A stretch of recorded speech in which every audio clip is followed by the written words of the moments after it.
Welcome to Atlanta.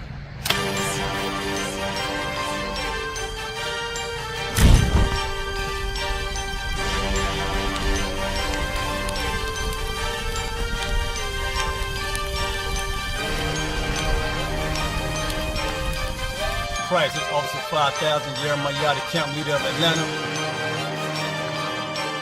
Passover 2025, starting April the 9th, we got the lamb slaughter.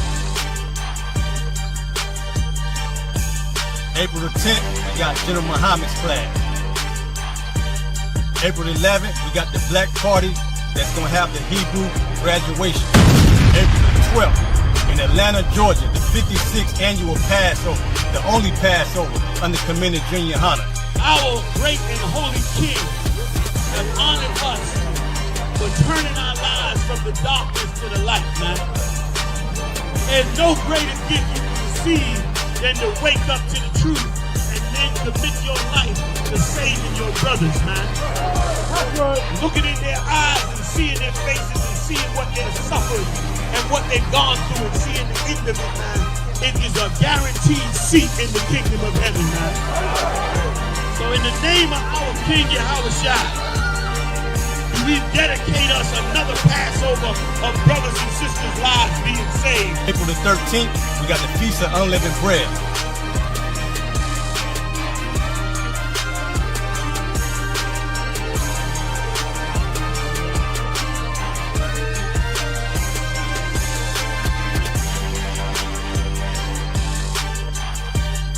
Shalom.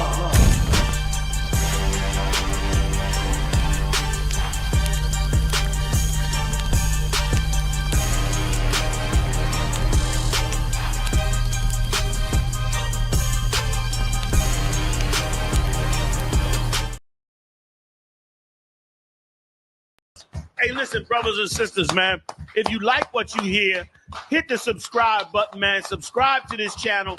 And also, please, go to isubk.com and pay your tithe. Drop me some cash so we can move around this planet like we need to, man, and do the things we need to do. They're one west. They're one west. They're one west. They're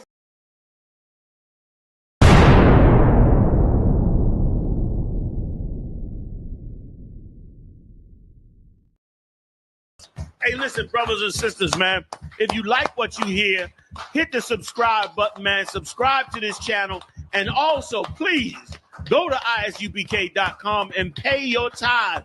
Drop me some cash so we can move around this planet like we need to, man, and do the things we need to do. They're one west. They're one west. They're one west. Friday. You already know it's April the 11th in Atlanta, Georgia, at the infamous Classic Atrium. ISUPK presents the All Black Party with live performances by Never see another King nigga like Ty. this. Used to have that white bitch popping on the night. 144 Nakawan. Snitching in the act like bitches. That's why we undefeated. Sean. If for more, right, that's good business. Natazar. We in the game, coach. Fuck you talking, hey? Special guest from China Monet and Georgia's own Pastor Troy. 8 p.m. to 2 a.m. You already know ISUPK.com. Shalom. If I told you go to hell, would you tell I cursed? I read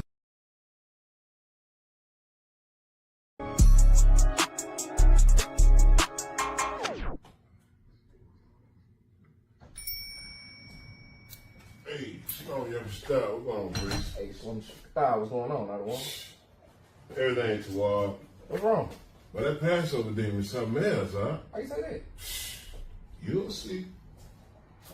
I go knock on right there. Oh shit.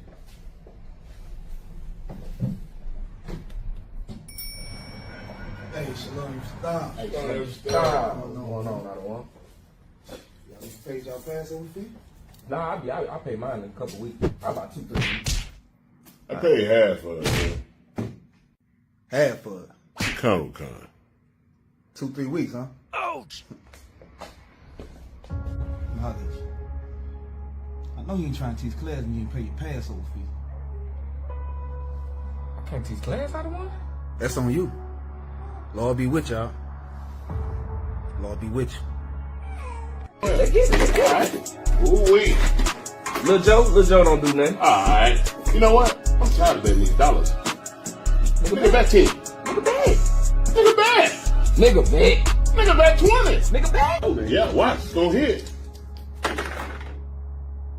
Oh. No, y'all niggas ain't in there shooting dice. Y'all ain't pay y'all Passover fee. Come, sir. Lord be with y'all. Come. That's on you. Lord be with you. Get your money up. Ooh-wee. I got them new J's for the all-black party. Hey, come check them out. Watch it. Look. Oh, shit. I know you ain't about to bring new J's and you ain't pay your Passover fee. Come, sir. That's on you, Op. Lord be with you. Come. Lord be with you. Damn. Oh, man. Man, this Passover demon been crazy this year, man. Come, sir. Bruh, Osanaka one been everywhere. Man, the nigga was in my house. Wow. Hey, let's just go on and pay this Passover fee right now. Come, I'm about to pay mine now. Yeah, me too. I know y'all ain't about to pay the Passover fee and y'all ain't pay the Passover fee. What y'all waiting on now? I'll take care of it right now, sir. That's on you. Come. Lord be with you. I don't want to come, sir. Lord be with you.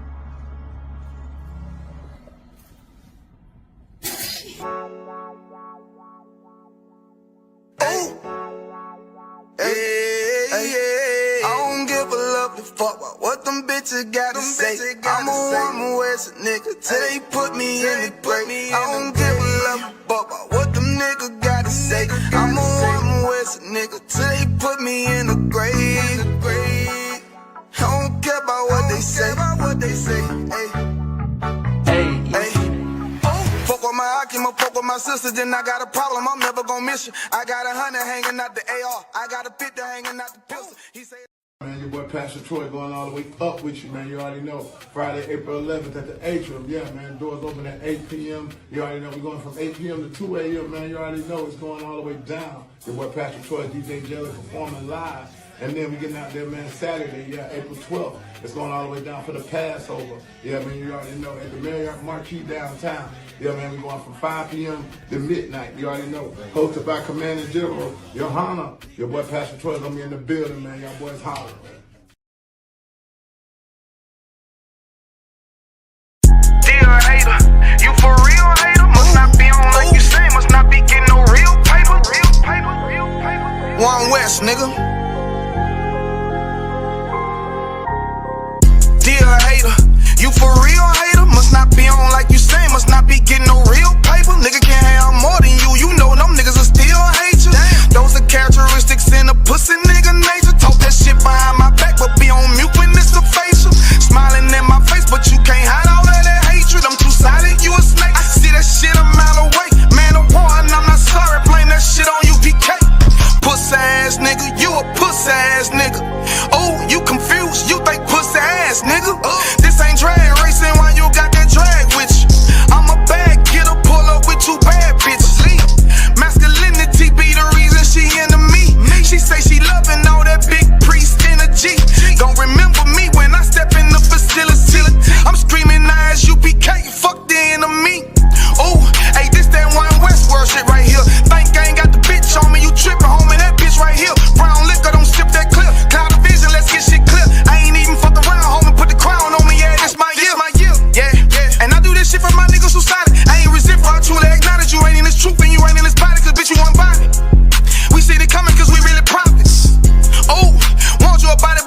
Shalom. This year for the 56th annual Passover, Commanding Junior Yahanna will be offering babysitting services for free for anyone that pays their $200 Passover fee. For paid babysitting and registration for babysitting, please contact Officer Yardan at 773-970-4343. Shalom.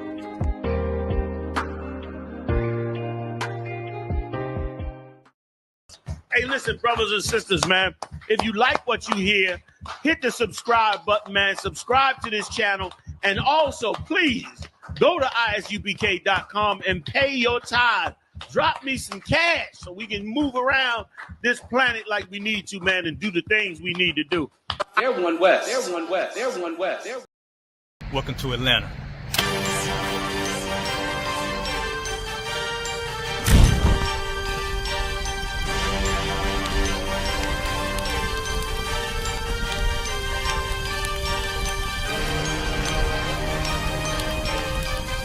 Crisis Officer 5000, Jeremiah, the camp leader of Atlanta. Passover 2025, starting April the 9th, we got the lamb slaughter. April the 10th, we got General Muhammad's class. April the 11th, we got the black party that's gonna have the Hebrew graduation. April the 12th, in Atlanta, Georgia, the 56th annual Passover, the only Passover under Commanding Junior Yahanna. Our great and holy King has honored us for turning our lives from the darkness to the light, man. There's no greater gift you can receive than to wake up to the truth and then commit your life to saving your brothers, man. Looking in their eyes and seeing their faces and seeing what they've suffered and what they've gone through and seeing the end of it, man. It is a guaranteed seat in the kingdom of heaven, man. So in the name of our King Yahushua, we dedicate us another Passover of brothers and sisters' lives being saved. April the 13th, we got the Feast of Unleavened Bread.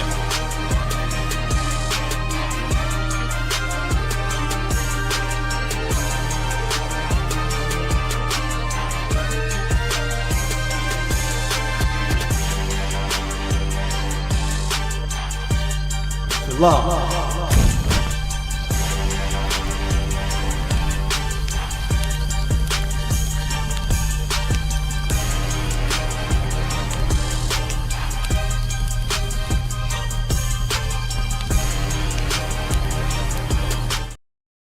Friday. You already know it's April the 11th in Atlanta, Georgia, at the infamous classic Atrium. ISUPK presents the All Black Party with live performances by Never see another King nigga like Ty. this. Used to have that white bitch popping on the night. 144. Nakawan. Niggas snitching in the act like bitches. That's why we unaffiliated. Sean. If I'm more right, that's good business. Natazar. We in the game, coach. Fuck you talking, hey. Special guest from China Monet and Georgia's own Pastor Troy.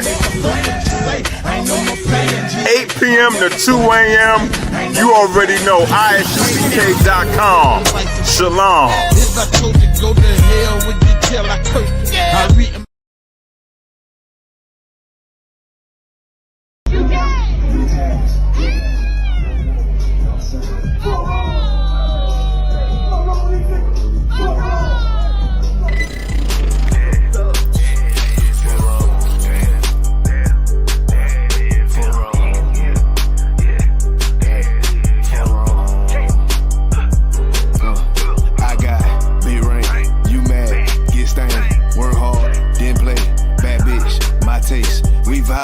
we lay, you purple, you gay, you need chance, love fame, I won't war, got the same, 4 wrong. 4 wrong, DP. 4 wrong. I try to tell these motherfuckers time to time, nigga. 4 wrong. Pussy ass, purple ass niggas, man. 4 wrong. Niggas your born ass right. Niggas better get their weight up, you little body little body bitch. I ain't worried about none of these niggas, little body bitch. You damn scare rag, cow ass little body bitch. Had to fuck around and get my rank up, you little body bitch. And I'm pouring up, yeah, young nigga, and I'ma take a sip. Damn, all these niggas want down hate, but tell them zip it lip. And you a dumb ass, scare rag boy, little body bitch. Damn, and I ain't worried about nothing, nigga, nah, I ain't worried about shit. I got more than one, so you know, nigga, don't reminisce. I spit flavors on these damn beats, niggas better catch a pitch. Never knew a goddamn man be scared to represent. But you a whole ass, dirt ass, little damn body ass nigga. Get body with it damn scritchy with your little body ass nigga. Nigga, I'm a true priest, true line, nigga, true Zion ass nigga. And you a little boy, a little bitch ass, little body ass nigga. Be rank, you mad, get stained, work hard, then play. Bad bitch, my taste. We vibe, we lay. You purple, you gay. You leech ass, lil' fame. I won't walk, not the same. For wrong. For wrong, yeah. For wrong. I tell them, for wrong. You get your shit together, for wrong. Work. I'ma do this shit till I rock, you little body bitch. I'ma judge your ass like she pot, you little body bitch. And I'm smooth with it, y'all the zop, you little body bitch. And I switch, ain't gon' know your thought, you little body bitch. And I'ma stay turning like the cars, you little body bitch. And I'm so cold like a bond, you little body bitch. And I'm a warrior like Dan Gabar, you little body bitch. And my aim like not a zop, you little body bitch. Need a princess part bar, you little body bitch. Or anyone down the slide, you little body bitch. Yeah. I keep a couple straps in my ride, you little body bitch. Just in case anyone wanna die, cause I'm body bitch. I got it, be right, you mad, get stained, work hard, then play. Bad bitch, my taste, we vibe, we lay, we purple, we gay, you leech ass, lil' fame, I won't want, not same.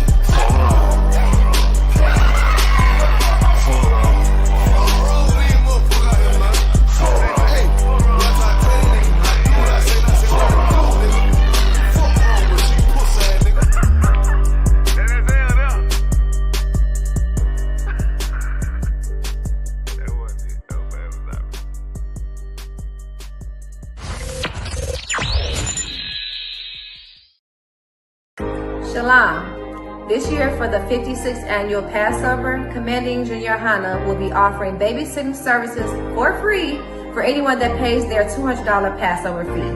For paid babysitting and registration for babysitting, please contact Officer Yardan at 773-970-4343. Shalom.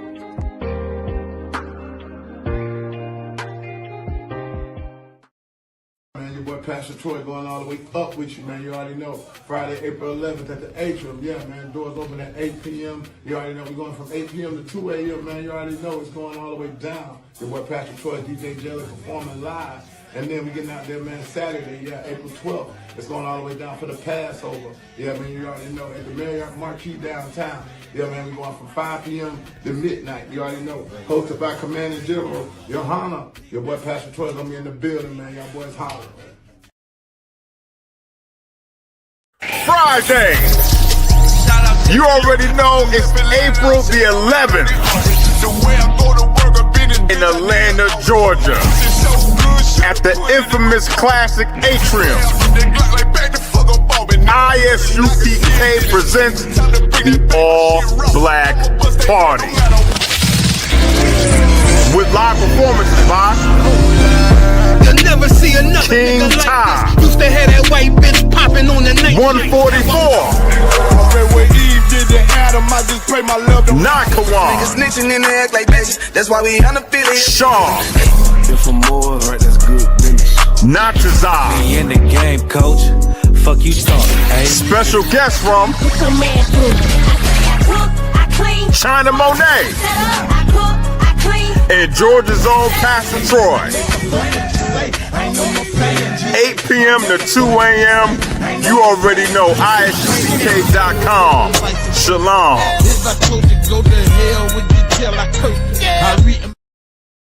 Welcome to Atlanta.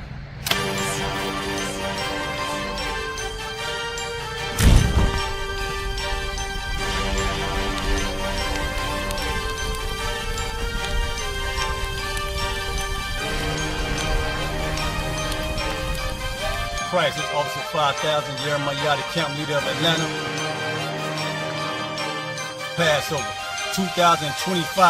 Starting April the 9th, we got the lamb slaughter.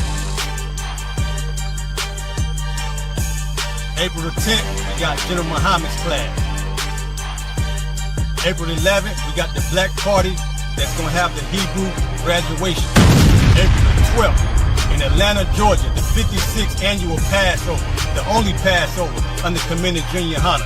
Our great and holy King has honored us for turning our lives from the darkness to the light, man. There's no greater gift you can receive than to wake up to the truth and then commit your life to saving your brothers, man. Looking in their eyes and seeing their faces and seeing what they've suffered and what they've gone through and seeing the end of it, man. It is a guaranteed seat in the kingdom of heaven, man. So in the name of our King Yahushua, we dedicate us another Passover of brothers and sisters' lives being saved. April the 13th, we got the Feast of Unleavened Bread.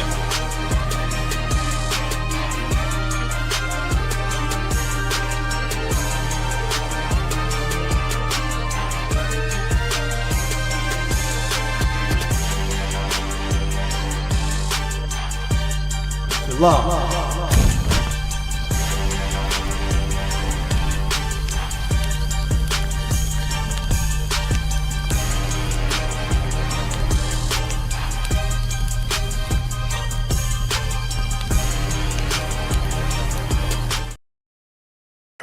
Shalom. This year for the 56th annual Passover, Commanding Junior Yahanna will be offering babysitting services for free for anyone that pays their $200 Passover fee. For paid babysitting and registration for babysitting, please contact Officer Yardan at 773-970-4343. Shalom.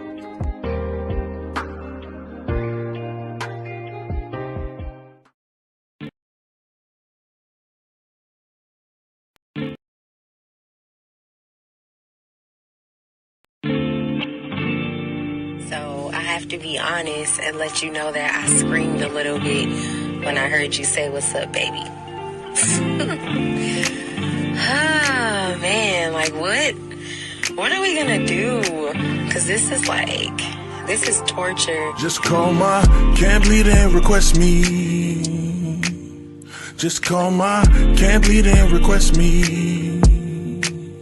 Just call my can't bleed and request me. Call my can't bleed and request me. Just call my. From a spark to a flame, it burns bright. Like the feeling when you finally got my name right. Like a star in the dark, you provide light. Yeah, this could turn into something if we align right. I see you trying to change your life cause you want better. What I'm convinced in 6 months better is together. A story written for the ages, so in this short time, let's be open books. Explore pages like, are you down through all the changes? Jah finds out I'm an Israelite. I lose wages, how about the times and every month when you change phases? And after that, getting your cheeks clapped in different places. Matter of fact, I tell you now, you'll need leg braces. Cause after camp, do benevolence, sensations. And after camp, excavations and temptations. Move that damn hand, girl, that's a violation. Can you follow orders, I wonder? Cause when I'm mad, my voice sound like thunder. It's all love, my pretty dove. Just want you to be something that I'm proud of.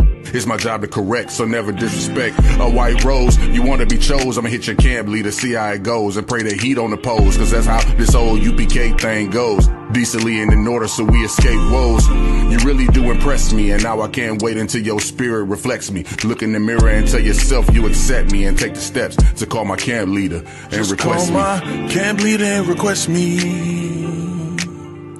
Call my camp leader and request me. Just call my. Oh my gosh, I'm getting excited. Oh wee, yeah, I'm getting excited. Yeah, I did hear that music.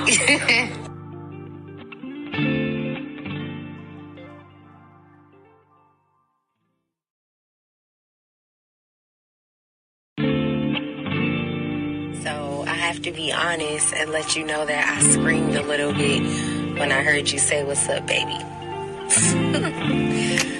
Ah, man, like what? What are we gonna do? Cause this is torture. Just call my can't bleed and request me. Just call my can't bleed and request me. Just call my can't bleed and request me. Call my can't bleed and request me. Just call my. From a spark to a flame, it burns bright. Like the feeling when you finally got my name right. Like a star in the dark, you provide light. Yeah, this could turn into something if we align right. I see you trying to change your life cause you want better. What I'm convinced in 6 months better is together. A story written for the ages, so in this short time, let's be open books. Explore pages like, are you down through all the changes? Jah finds out I'm an Israelite. I lose wages, how about the times and every month when you change phases? And after that, getting your cheeks clapped in different places. Matter of fact, I tell you now, you'll need leg braces. Cause after camp, do benevolence, sensations. And after camp, excavations and temptations. Move that damn hand, girl, that's a violation. Can you follow orders, I wonder? Cause when I'm mad, my voice sound like thunder. It's all love, my pretty dove. Just want you to be something that I'm proud of. It's my job to correct, so never disrespect. A white rose, you want to be chose, I'ma hit your camp leader, see how it goes, and pray that he don't oppose, cause that's how this old UPK thing goes. Decently and in order so we escape woes. You really do impress me, and now I can't wait until your spirit reflects me. Look in the mirror and tell yourself you accept me, and take the steps to call my camp leader and just request me. Call my camp leader and request me. Call my camp leader and request me. Just call my. Oh my gosh. I'm getting excited. Oh, yeah. I'm getting excited. Yeah, I did hear that music.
You got some trouble with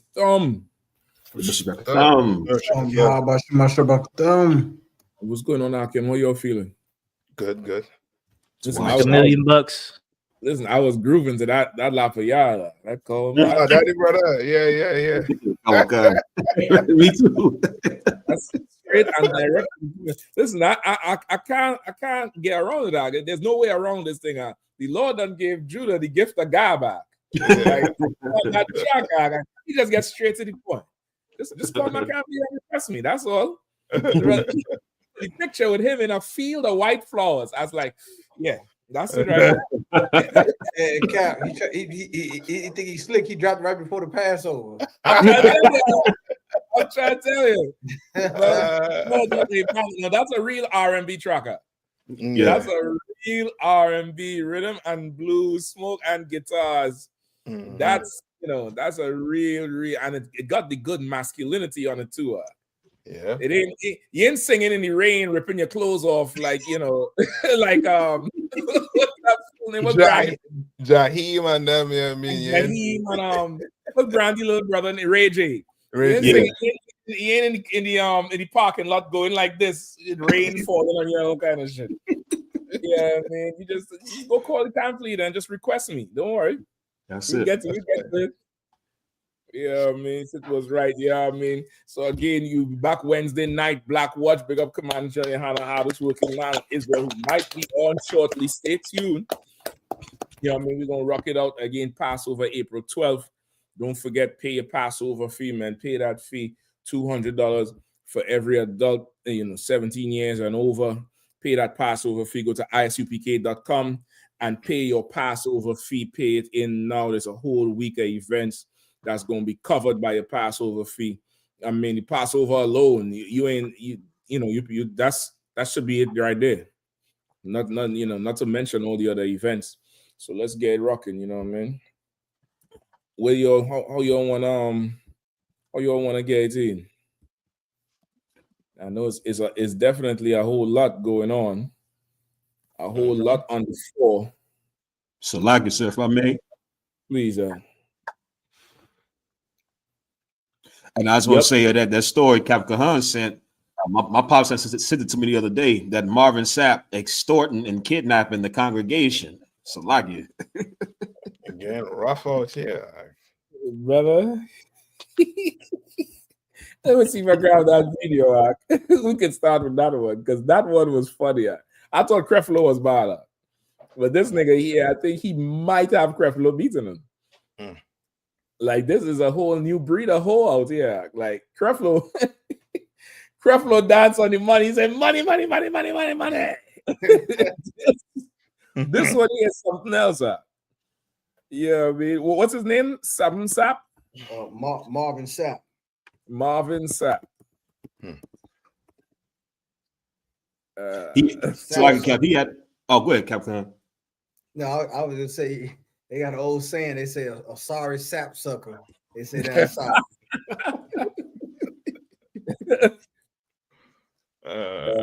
It's my dumb ass typing Marvin Sappy.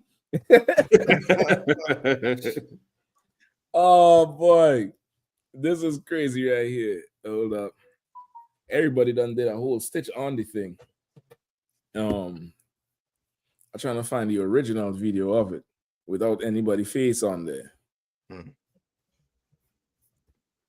And that's a good sign too. Them churches, you know what I mean? The pressure is on. Yep. You know what I mean? Pressure is on them churches right now. Yeah.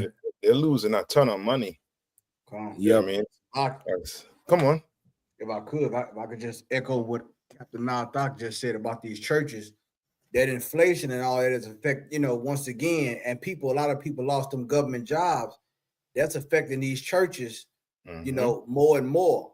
And the more they putting the squeeze on this, they keep shrinking. A lot of them people that go to these churches, a lot of them got government jobs too, especially the ones in the front row. So, because they got like a little tier system, like the front row is reserved for the top donors. Yeah, a lot of the mega churches like that. So they set up in a way where it's almost like the seating arrangements is based on how much you tithe. So this thing here, man, like I remember Commander Yahanna said this some years back about how Black people, Latino, Native American, Indian people, we gonna really see how ravenous these pastors are as the money get cut short. Yeah, right. They're not getting the government grants they was getting under Biden that they're gonna get under Trump. You know what I'm saying? Especially those churches that allowed their church to be a platform for Democratic leaders to come in there and speak. Right. All of them is, they on Trump's, hit list. So he ain't, he cutting the money dry. Like I yield. Yeah, you're right. Even go ahead, Cap. Oh, okay, Slack. I didn't mean to cut you off. I was trying to press the mute button, or the unmute button. And you know what? This is their spirit, and really, their spirit is coming out more and more. Their true spirit, like Captain Khan is saying, like they can't hide behind the money. Like when the money's high, the scriptures say everybody's your friend. Everybody's in a good mood. Everybody's on their best behavior. It's all good. But once the money starts getting dry, then people's true spirits start coming out. The pressure start building. Then they get more, their real spirit come out more because it ain't covered with all that money. And you would see this spirit in there even before this, if you had eyes to see. I remember when I was in the Christian world, when I was younger in high school, and I remember I was at my auntie's church, right? And there was some type of guest pastor or something. And so I'm at a different church than what I'm normally at. And I just noticed it this time because it was very pronounced. The preacher preached and had the music playing for like the whole time about money. And he wasn't even preaching. He was just more the whole time, just like, oh, it's time we got to give. It's time you put it in your spirit to give. Had the music playing, going up and down. Yeah, give this time. We got to give in the spirit of giving. And so I'm like, okay, yeah, that's what's up, because I'm a kid. I don't have no money. So I'm just like, yeah, that's what it is. But then I started noticing, I said, damn, he ain't changed the subject. He did, and it ended up being about an hour and a half of just like dry begging with the music. Just dry begging with the music. Like, yeah, we got Turk bringing that money. Just the whole thing. I'm like, that is amazing. He did a whole sermon and only talked about trying to give more money. Listen, it's called begging and pegging. After the begging, come the pegging. Oh man, that's what happened with Sakari. Sakari was begging, he's pegging, and then he on the internet crying and begging again. It's the same spirit. That same preacher who asked for that 40,000. Watch and see what's going to come out about it. Watch and see what's going to come all the way out about it. So, yeah, go ahead, please. For those that may not know, my mother, she's married to a bishop, and he came out of a prominent church here in DC. And my pops, he did security for a lot of these cats. Marvin Sapp. I'm trying to think of some of the names. A lot of these well-known preachers. And my pop said all them niggas is gay. He said all of them. He was like that. The whole, like how they are on camera, they put on like a front of masculinity, and when they get off camera and they talking to you just regular, they are just straight up just homosexual men. And so as I'm watching this video, even the way he said close the doors, it's something about the way he said close the door. It did not sit right with me at all. He sound like he said that to a child many times. That's the vibe it gave me. That's exactly like some young boy. Yeah, like a creepy ass vibe. You're right. Yep. Go ahead. No, so what you said is so true. Even the way he said it, I'm looking at it. I'm just like, yo, this is, this is very telling. And if you look at TD Jakes and Eddie Long, there were a lot of times where they led on to, like, if you were paying attention, they led on to what they were into. If you just could see it, and people just couldn't see it at the time. Right. Like you said, I wouldn't be surprised if it come out. Marvin Sapp, had some type of lock-in mechanism in his church. You understand, in his office where he come and counsel and mentor young boys, and they come in his office and he got some button in his desk to lock the doors. I wouldn't be surprised if that come out later, because the way he said that, it was like, oh man, it was eerie. It was funny, but it was eerie at the same time. So like, yep, this 40,000 might be case money. He probably have a case coming that we just don't know about yet. And he building up that lawyer money. Them lawyers, they be wanting, for big cases, they start with 50 grand just to, just for them to look at the damn case sometime. You small time, you might have to come up with 5 or 10. But, a big preacher like him and a, multi-victim case that about to drop, or some racketeering, or remember that one who they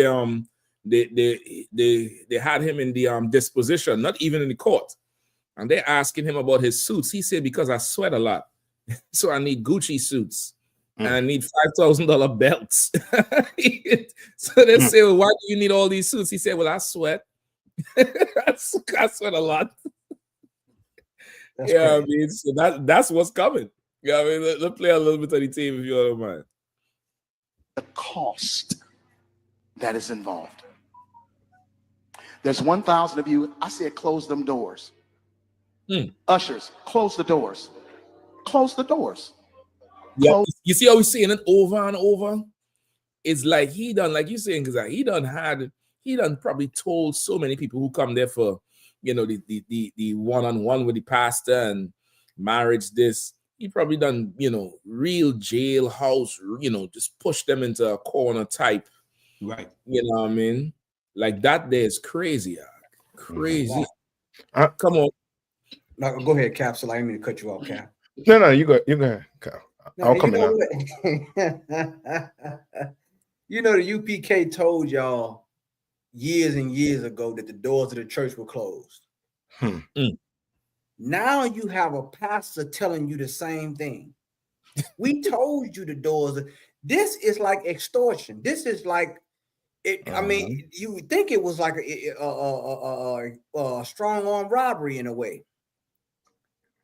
Because, and why do I say that? Because he's trying to guilt their conscience for not having the money, and then said close the doors. Didn't nobody say this a cult? Right. Didn't nobody? I keep hearing y'all talk about the UPK. You want to complain? Don't complain about the Passover fee being $200. He wanted $40,000 that night. Right. That night before you leave out. He didn't ask if you had any financial issues. None of that. He demanded it. When you tell somebody to shut the doors, that now is an aggressive. It elevates the situation now. What if nobody said, well, you know, we got to call the police or maybe the fire marshal. Maybe it's a fire hazard. Nobody said that.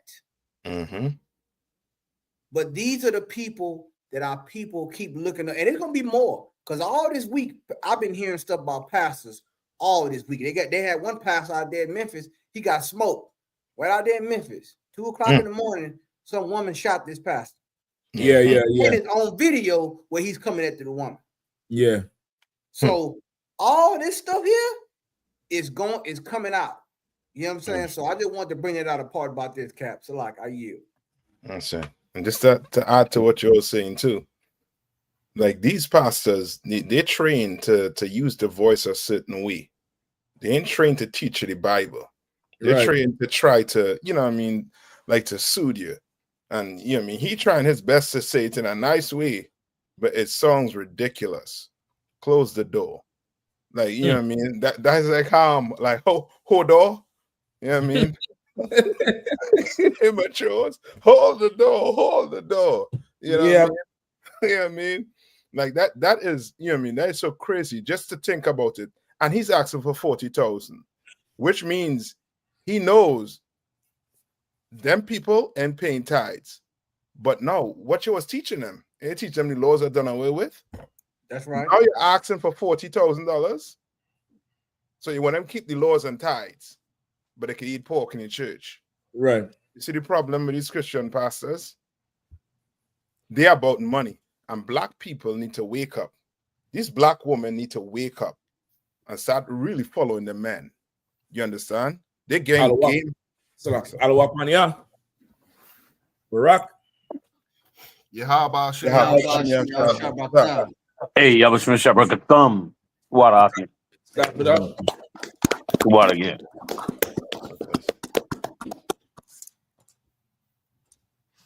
Slocky, please. Come on. We're just on that story with the preacher, sir, Salaki. What story? The one where he tell them close the door. Oh, dang, I don't know. I'm not familiar with it. Oh, Jenna, you gotta see the tape. But hold on, let me line it up.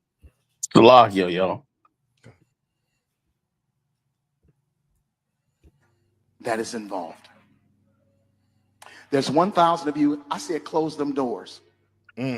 Ushers, close the doors. Close the doors. Close the doors. We all gonna leave together. Y'all ain't going no place but to the restaurant.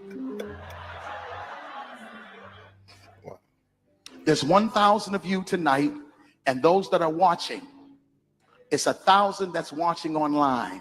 Wow. This is a small seed. If I get 1,000 online to give this, if I get 1,000 in the sanctuary to give this, that's $40,000 tonight.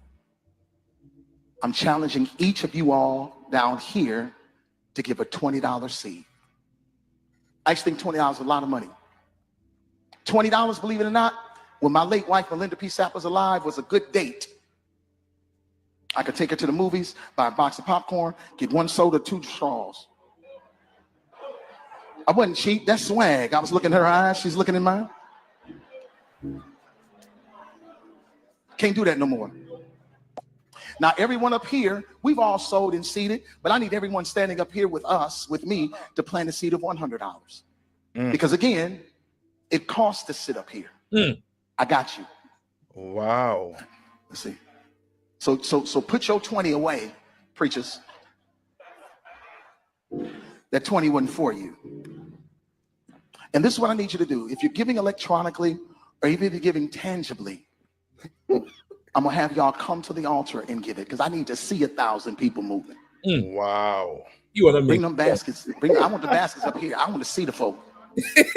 Y'all start moving. Y'all can bring it right. Boy, they hurt now. Boy, they hurt. They hurt. They hurting bad. Go ahead, Zalaki.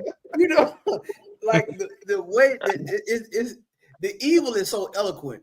He says, if you want, for those who want to give electronically, and then the thing about it, he said it costs to sit up here. Yeah. Boy, that was boy, that in the spirit, boy, him saying that on the left-hand side was so evil. The Bible say the scribes and the Pharisees sit in Moses' seat. Yeah. And then they prophesy for hire. You know, they prophesy for reward. These people here, boy, and then every time these pastors keep saying, you got to sow a seed. You got to sow a seed. We in the time of harvest now. Right. We should be able to see the fruits of all of this sowing the seed. Yeah. Good and evil. Right, the good and evil. Tell the pastors, put away your money. I want the people. I want them to come before up here. Like, man, boy, boy, this is some evil here, man. Like it, sir. Yeah, if I could, Michelle, they trying to hold on to some of that evil they've been doing. They trying to really make some type of comeback, if possible, where they can start to raise that money again. But they desperate. That's why he said, "Close the doors." He was ready to kidnap them to make sure he get that cash in, and it shows you that that's all they doing in there. Like all they doing in there is finding the people that's stupid enough to still fall for that nonsense. You understand? Because they tie that nonsense to prosperity. That's why he called it a seed. He called it a seed to try to say you're gonna plant this seed and it's gonna grow like a plant and you're gonna get the benefits of it. But what they don't understand is that he's lying so much and has no intention of ever giving them any of that money. You know what I mean? But I give him this much. He only asks for 20, which means he know if he go too far, it's gonna be a problem. Yeah. Really, he would normally be asking for 1,000. He'd be telling them to come up with $1,000. He'd be telling them to, remember the $100 plate, the $500 plate, the $1,000 plate. But he took it all the way down to $20 because he know everybody's struggling out here. Trump is on there behind, and he he can't get but so much. But now, after this latest election, what if I could real quick, what really sticks in my crow is as he's collecting this money, all I can think about is that this is going to go to more black politicians to pass more evil policies like abortion, like LGBTQ. All them politicians under Kamala Harris on the Democratic side have gone out, gotten this money, and used this money for their campaigns. It's damn like these are campaign promises. These are, or how should I say, campaign fundraisers. This is an all year long campaign fundraisers because they already got big churches. They already got big cars, big houses. What are they going to do with all this money that they're collecting? Because they're certainly not helping the people. You understand? They certainly, like, I wish we could go online and call for $40,000 in one night, in one event, and raise that kind of money. The amount of things that you could do. The only reason and they could do it with the money they already had. Right. So what are they doing with this money? Buying more politicians to pass more policies to destroy the very lives of the people they asking the money from. Yeah. Like the whole reason black people struggling and trying to give him some money is because they struggling for the things that he is financing. Half of them preachers up there look like sodomites, including him. Exactly. Including him. That's you know what I mean? Salakia. I want to say something else about it, but I ain't want to take up all the time. That's Y'all the go one. ahead. You know what I mean? You know what I mean? It's so evil. It's so evil, the circle that these cats are doing. It's so damn evil. You know what I mean? Like that money is gonna go right to wiping us the hell out. It's going right to that. So like, I'm gonna yield. I'll come back and finish it up later if I could. Come on. So if I could too, so like right at the beginning of the tape, before he said close the doors, or just while he's saying it, there's one of the preachers in white. Oh boy. I wonder if they crop him out of the tape. I'm to find another one. He's right there on To the left? the screen. Yeah. Okay. He has, if you see the original tape, I'm gonna look for it. He has his hands clasped like this. Wow. He's looking at the preacher like, don't do it. Which means they done talked about it before. He's looking at him like, oh, don't do it. And then he started to do this here, and he looking like he's nervous because they done talked about it, and it looking like some of them ain't with it. That's why he had to tell the ushers close the door, and you notice he reiterating a more stern, close it. You all know the plan, right? We all in here to rob these people. Don't back out. Close the door. Wow. The door. But the one on stage, he said it. I'm gonna look for the other tape in the meantime. He's like as soon as he said close the door, the one in white did this. Like, oh my god. Wow. It's happening. Like, don't do that. Don't do it. And he had to say it 5 times, because those brothers didn't want to close the doors. They knew how evil this was. Right. And if I could, to our wonderful Black and Latino sisters, man.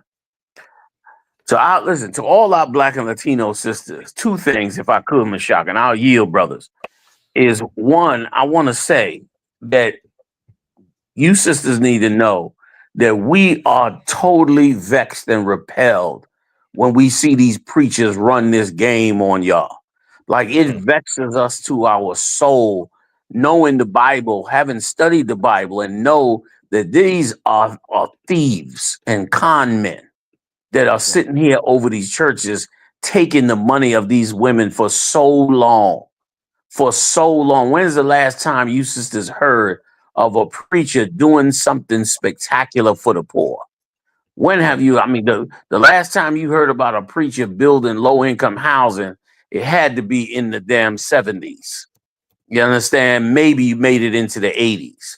But it's been decades since. But meanwhile, they've been collecting this money from you Black women for so long, and it breaks our heart. It breaks real men's heart to see, you understand, these thieves gangsterize and take that money from you sisters. And many of them, so many of them are homosexuals.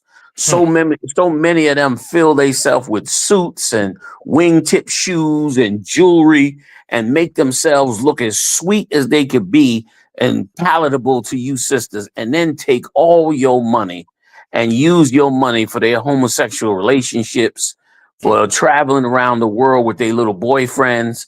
You understand? For everything they did. Donnie McClurkin just was in a rally this past week. And in this rally, he brought it up again about how he trusted this preacher. And this preacher molested him at 8 years old.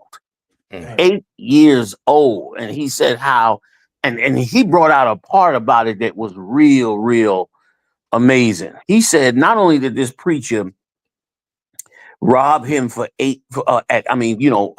molest him at 8 years old, but the preacher sort of groomed him and taught him to be a people pleaser when it comes to being molested, to where he became a person who was ready to be molested by other predators. So the preacher, now this is supposed to be in the Lord's house. You in there, you sisters, you poor sisters, you in there clapping hands, praising the Lord, asking the Lord to help you, help your family, help your struggle. You giving up money you don't have to try and get the Lord's on your side, thinking it's the right thing to do.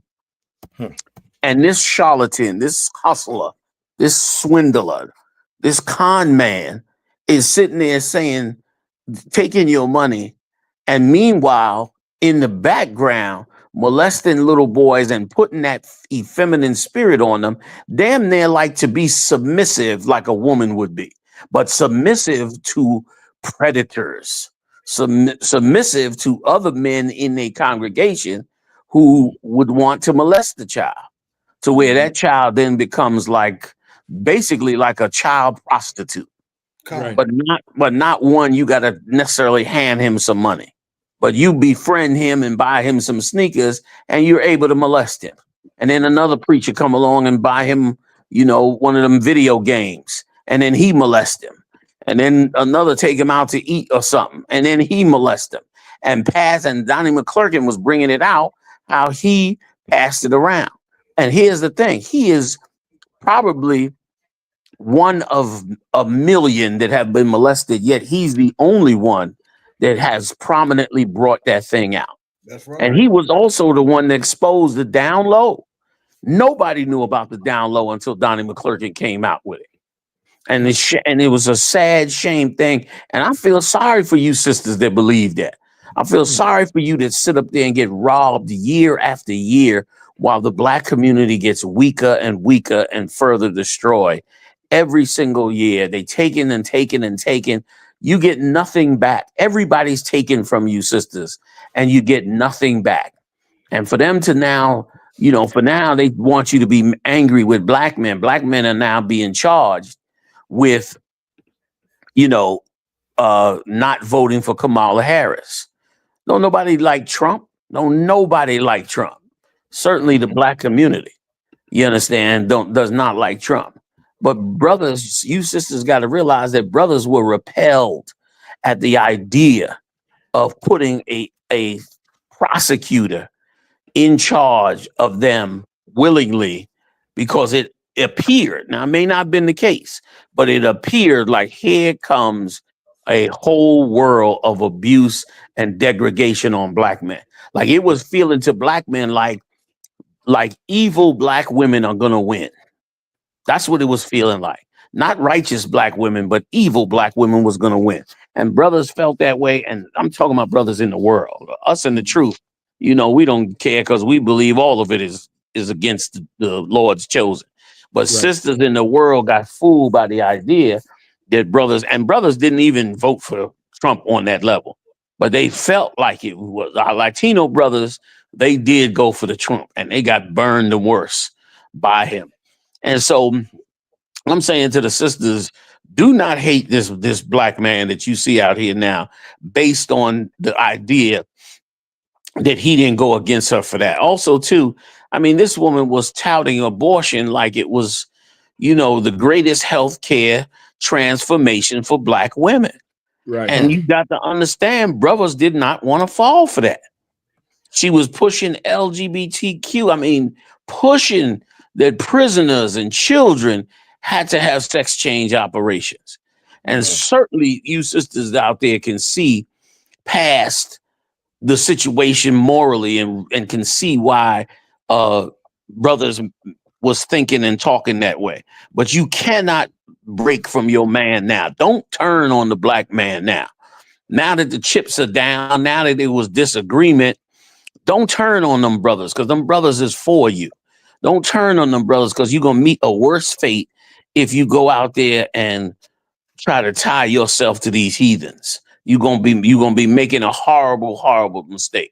And so I hope sisters can finally wake up on all the levels and be able to come out of all of this all these predators that prey on you every day, from the people selling you your hair, to the mechanic in the shop, to every preacher, left and right, and every white man scheme, and everybody is trying to rob you. And the brothers, the righteous brothers of the Lord, are trying to, we see what you're going through, and we trying to win you to our side. So don't take this little political football that they passing around and take that football off. Instead, take on that side of that football.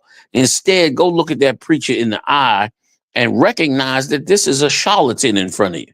Right. You know what I mean? Go look up tapes on con men.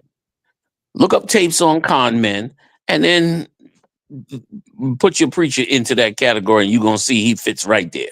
I yield the water. If I could, go ahead.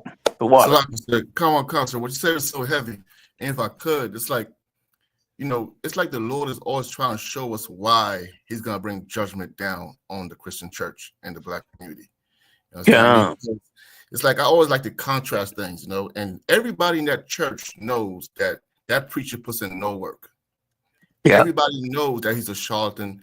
Everybody knows that he abuses children. Everybody knows he's homosexual. Yet they support him to the point where he could lock them in a room and demand money. Yet they come up against us on the streets. This is why the Lord is going to judge them. Because they come up against us on the streets as if we was doing the evil. They know where the evil is at, but they'll empty their pockets and support the evil. But us, they come up against us in the streets because we try to stop killing their babies. You know, so this is why right. the Lord is going to bring judgment to them. It's like I said. Go ahead. Yeah, this is why the Lord's going to bring the judgment to them. I mean, and the other part too is make sure this stain is not on you, Black woman. Make sure this stain is not on you. Make sure that nobody in that evil Christian church could say that they supported their pastor more than you supported the truth. I mean, don't put that stain on you because everybody knows he's evil. You're in the home of the truth. You know where the righteous men are at. You understand what I mean? So make sure that nobody in that church loves that pastor more than you love Christ. That's all. Salaki. Damn right. Can I say one thing too? Get down, Going off what William just brought out, man. That's one scripture coming to mind. I want to pull one scripture if I can, Salaki, sir. Get down. Jeremiah chapter 23, verses 1-4. Because people, like you said, General, this is a master class on what being a charlatan is. Now, he told them to shut the door. What if there was a medical emergency? Yeah. Or what if somebody wanted to leave? They would say you had a demon on you. They would say that you are coming up against the Lord because he shut the door. Like this right here, it just goes to show you, like, but once again, like they gotta say there's something wrong with the UPK. They got to say something wrong with us. But once again, this like high level extortion that's going on here. Yeah. You know what I'm saying? Using these people, using God as a way to siphon money from the flock. Let me get Jeremiah 23:1. And give it to politicians who are gonna turn around and use it to set policies for Wall Street that totally affect and destroy our people. That's right. Like that is a golden hustle. Like the white man couldn't. I didn't mean to cut you off. I get that scripture, but I had to say like the they doing it better than the white man against us. They doing it better than the white man, taking that money and funneling it to all these politicians, funneling it to them. They turn around and then they go to Wall Street and get Wall Street's direction on where to go. Like when did Black people all over America decide that abortion had to be the biggest campaign so that the president had to talk about it? Black people ain't walking around every day like we gotta have our abortion rights. Black people ain't running around like that. You ain't hear near Black person say, we need to, we can't have this thing where we have to have an abortion and we got to cross state line. You ain't hear nobody say that. You don't see no Black people on the front lines of that protest. You understand? This is a Wall Street construct so that they can turn around and make more money. That's all. And we so foolishly get caught up into it. We so blindly get caught up into it, man. We get so played by them. And they turn around, make a gaggle of money, turning our sons into women, effeminates, and then make a gaggle of money, killing our babies and selling off the body parts. Right. You know what I'm saying? It's ridiculous. Like our women in the abortion clinic are taught, are treated just like you have a calf on your farm. You have that calf on your farm. Only difference is you sell that calf when it's born on the farm. The calf on the farm is even better. But because people, and that's only because people have to eat that farm, that calf on the farm. If they didn't have to eat that calf on the farm, they'd make that cow abort that calf before it was born. They'd cut that calf up and they'd sell all the parts of that calf. They'll say, we don't want to wait the whole time for the for the cow to have a baby. We're gonna let the fetus grow to a certain size. We're gonna abort the fetus. We're gonna chop the fetus up and sell that in the supermarket. But they know people won't eat it. That's the only reason they don't do it. But because they don't eat baby parts normally, Right. they're gonna take our aborted fetuses, chop them up, and sell all the parts around the world to whoever wants them. Now, if that ain't Frankenstein, I don't know what is. And to our sisters, man, you got to be able to see how somehow that's not wrong. That's wrong. You got to be able to see it somehow that is outside of the Lord's plan for that to happen. You ain't gonna tell me you sisters can't see how that could possibly be wrong, and they are hustling you on it. I apologize on that. Kahan, I yield to lock you on that. Jump, pick it up, man. That's what you To saying. lock. So great, Jonah. To lock. It's something our sisters, once again, which going into the scripture, our sisters should definitely pay attention to, because we've been warning a lot of those sisters, once again, their children are being exploited by the church as well in many different ways. Yeah. This scripture right here is going to go right into it. Go ahead, my brother. Khan, Jeremiah chapter 23, verse 1. Woe be unto the pastors that destroy and scatter the sheep of my pasture, saith the Lord. And that's so heavy. Like, woe meaning destruction. Destruction to these pastors, man. You know what I'm saying? That's what the Lord is saying. This the Lord is saying. True. Because they destroy and scatter the sheep of my pasture. Who's the sheep of his pasture? The so-called Black, Latino, Native American, Indian people, man. The Lord's chosen people. They scattering us. And they scattering us with abortion, like Commander General Yahanna just brought out. They scattering you with the policies and politicians, the different Democratic and Republican parties. They scattering us. We are no longer divided. We're not a united people. We're divided. Why? Because of these pastors. You understand? We're divided because of that. We're destroyed. Go ahead. And not only these pastors, these fake Israelite groups as well, scattering the people. You understand? Not unifying us. Go ahead. Khan. Therefore, thus saith the Lord God of Israel, against the pastors that feed my people. And what are these pastors feeding the people? Lies. That the people are not being taken care of. They telling them to shut the door, and you got to give me $40,000. Like, what kind of pyramid scheme madness is this? You understand? The Bible also say that these leaders are like clouds with no rain. Every year, sow a seed, sow a seed, sow a seed. When you gonna reap what the Bible say you supposed to reap what you sow. Right. So where is the evidence of the seed being sown? You ain't never seen it. And it's heavy what Commander General Yahanna said, and I've just seen it just a little bit of sisters coming into this school that used to be in the church and what they've done. I tell them all the time, you come up in here, you better give the ISUPK what you gave them churches. Right. I'm gonna keep it real.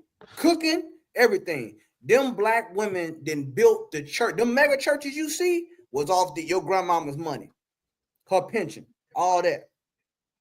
That Rolls Royce, he didn't pimp your grandmama for that. You understand? So don't come into the truth and try to short the Lord. Don't come to the Passover and try to short the Lord, because these Negroes locking the door and telling you got to give me $40,000. Like, that's madness. Right. You understand? That's crazy. Go ahead. Khan, ye have scattered my flock and driven them away, and have not visited them. Behold, I will visit upon you the evil of your doings, saith the Lord. And that's why when you seeing stories like this past few weeks, the pastor got shot out in Memphis. A pastor got arrested for breaking into this woman's house. He couldn't even wait for the time. He gonna break into the woman's house to try to get whatever he was trying to do. Like you gonna see all these stories come out more and more and more. The Lord gonna visit these pastors for the evil of their doings, man. It's a dangerous time to be trying to pretend to be a man of the Lord. That's right. I'm gonna just keep it real with you. You out here trying. If you ain't been called by, you ain't in the ISUPK, man. I'm gonna tell you something. You better just stop out here trying to take tithes and take money because you trying to rob the Lord's house. You robbing the people. I'm gonna keep it real. A lot of you that made a lot of these churches and a lot of these fake Israelites all kind of money, and you see what they're doing with it. The Lord And will if I charge you as well. and if I could add to what you're saying, Kahan, and this is the time now for Black sisters to help us help them, help us help you. Be more conscious of what's going on. Don't just be fooled so easily by these preachers. Like, be more aware and examine more what this is that's going on in front of you. Yeah, I mean, we don't expect you to know or gain everything. Nobody does. But sister, you gotta now, come on, you gotta recognize that all these churches across this country, are collecting money every week. What is this money needed for? Like, come on, you Black women, you pay the bills at home in most houses. You know that a dollar gotta go certain places. Right. Where is this money going? And how does this money benefit the people whom you claim to be a man of God with? Where's the credentials of these people that collect this money? When I say credentials, I'm not talking about the college they went to or the degree they have. The credentials I'm talking about are the works that they have. Where are the works that they have? Where are the people that they've helped? Where are the programs that they went to push for? Are they real or made up or something that is just a front for them to go get rich? I've seen sisters, ask us for help. And I ask them, well, don't you go to so and so church? And they say, yeah, the church. Meanwhile, the church covers a whole square block. You understand? Some of them as big as a cathedral. And you be like, well, why is it that you are not able to go to them and ask them for the money you need for, A, B, and C? Certainly they have way more money than the Israelite School of UPK. But meanwhile, none of that is going back to you sisters. And you sisters need to wake up and realize that, man. You know that this cat is collecting a bunch of money and putting it in his pocket. And listen, and he's collecting it in a way that you can't even ask him.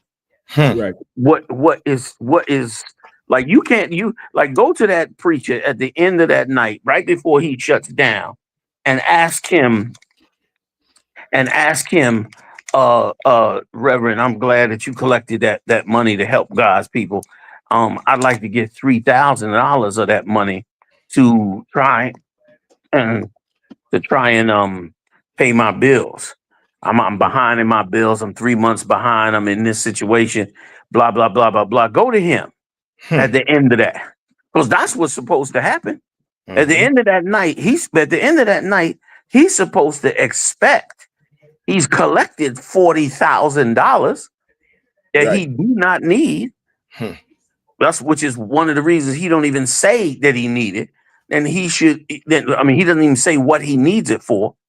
Then because of that, you understand, he and they should, be able to ask him for help. Like, that's supposed to be his whole mission. Instead, the whole vibration in that place is don't give us something. Don't dare come begging for something. Which is the same spirit of the white man. That's right. Same spirit. I yield. Salakia Khan.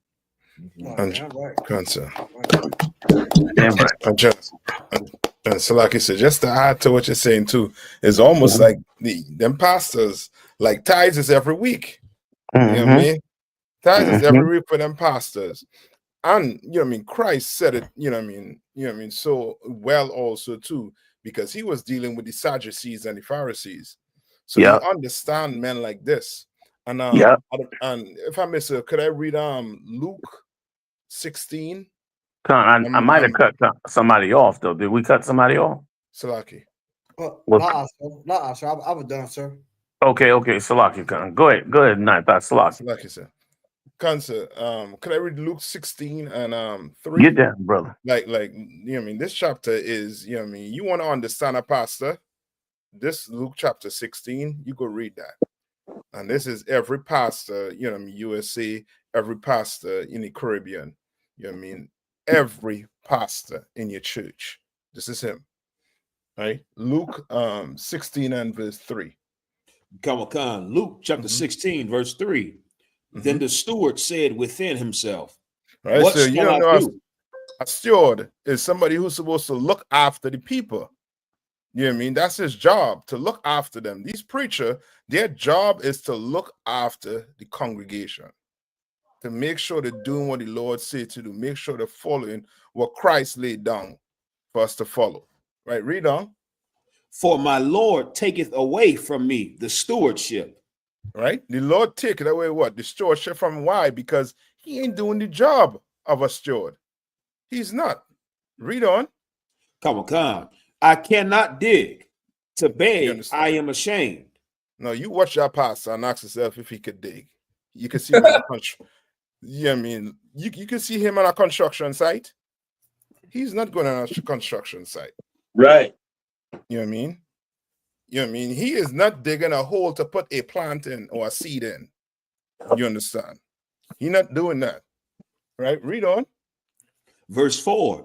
I am resolved what to do, that when I am put. Go ahead. Kawakan, that when I am put out of the stewardship, they may receive me into their houses. Right. So he's resolved, meaning he's what? He determined. And these pastors, oh boy, this man, he was determined to get a 40,000. He was determined to squeeze that to shake that 40,000 out your pocket. You know what I mean? He sound like you leaving out without him coming. He is telling the ushers, put your hands in his pocket. Take that money out. Take that 20 out. Right. Then you can leave. You understand? These lights had to stay on. That's crazy. You know what I mean? My Rolls Royce need gas. That's right. You understand? The suits. You know what I mean? I've been wearing these suits, the same suit for the whole year. I need some new suits. Because you can clearly see that this money is not to feed the flock. This money is to feed his belly. Right. And his pastor's greedy. And skip down to 7. Kawakam. Verse 7. Then said he to another, and how much owest thou? And he said, 100 measures of wheat. And he said unto him, take thy bill and write fourscore. You understand? Which means what? He is robbing the Lord. You understand? He is robbing the Lord. These pastors is robbing the Lord. And the Lord gonna come see them. You understand? All the money Eddie Long robbed from the church, you couldn't get him out of the grave. You couldn't save him. Right. You couldn't pay his doctor bills. You understand? And these pastors, this time we're in right now, you need leaders.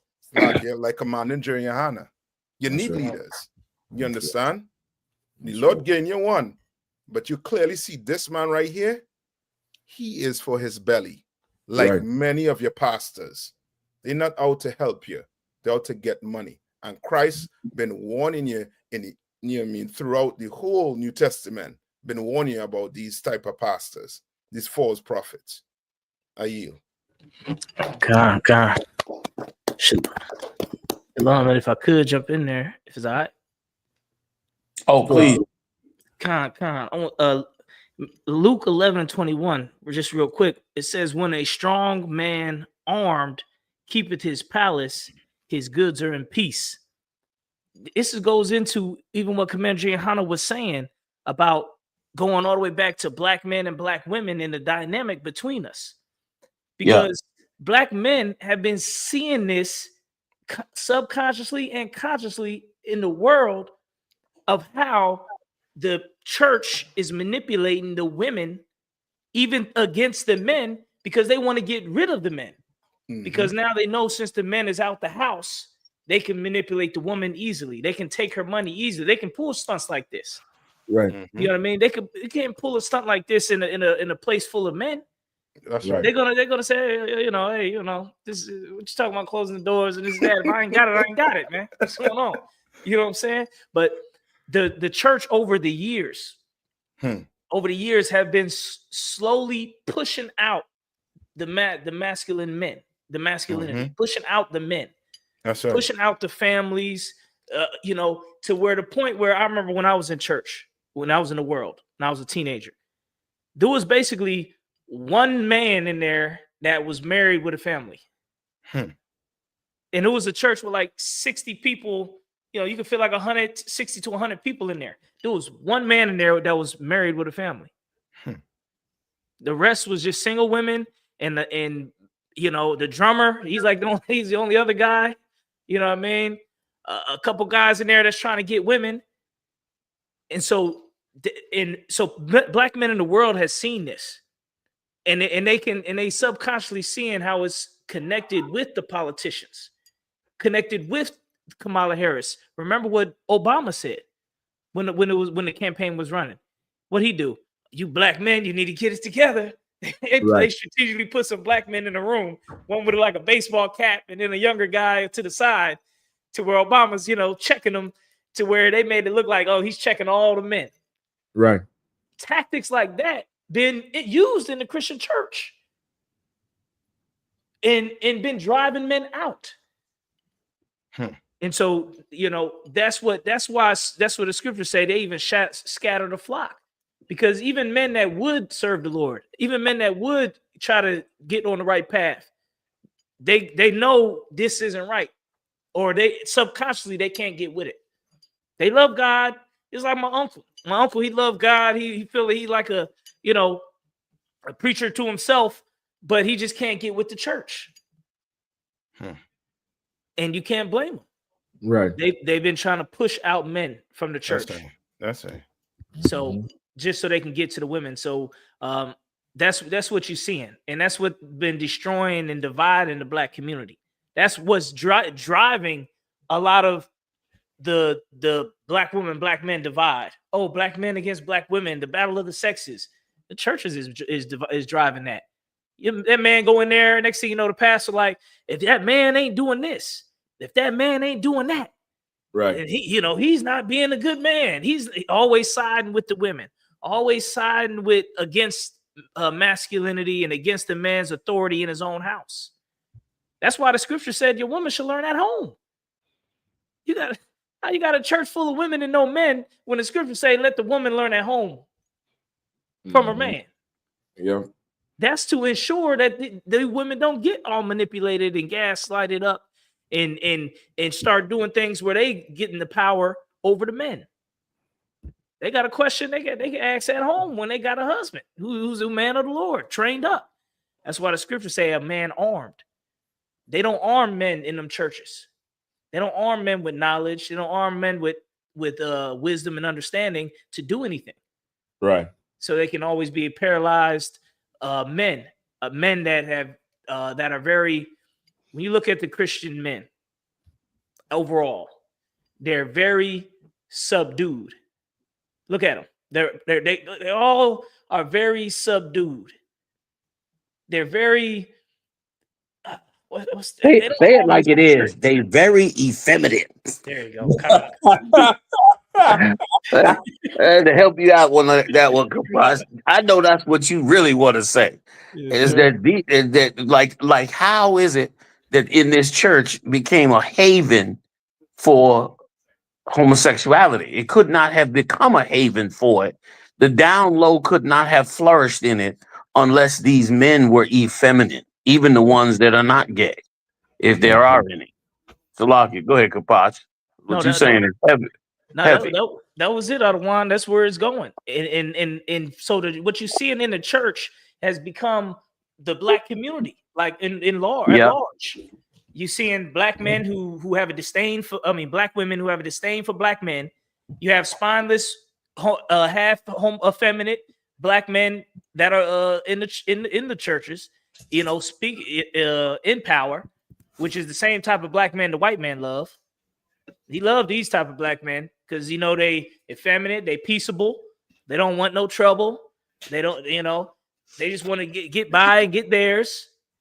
They believe this, the blacks in the ghetto are their own. It's their fault anyway that they're being destroyed and being locked up.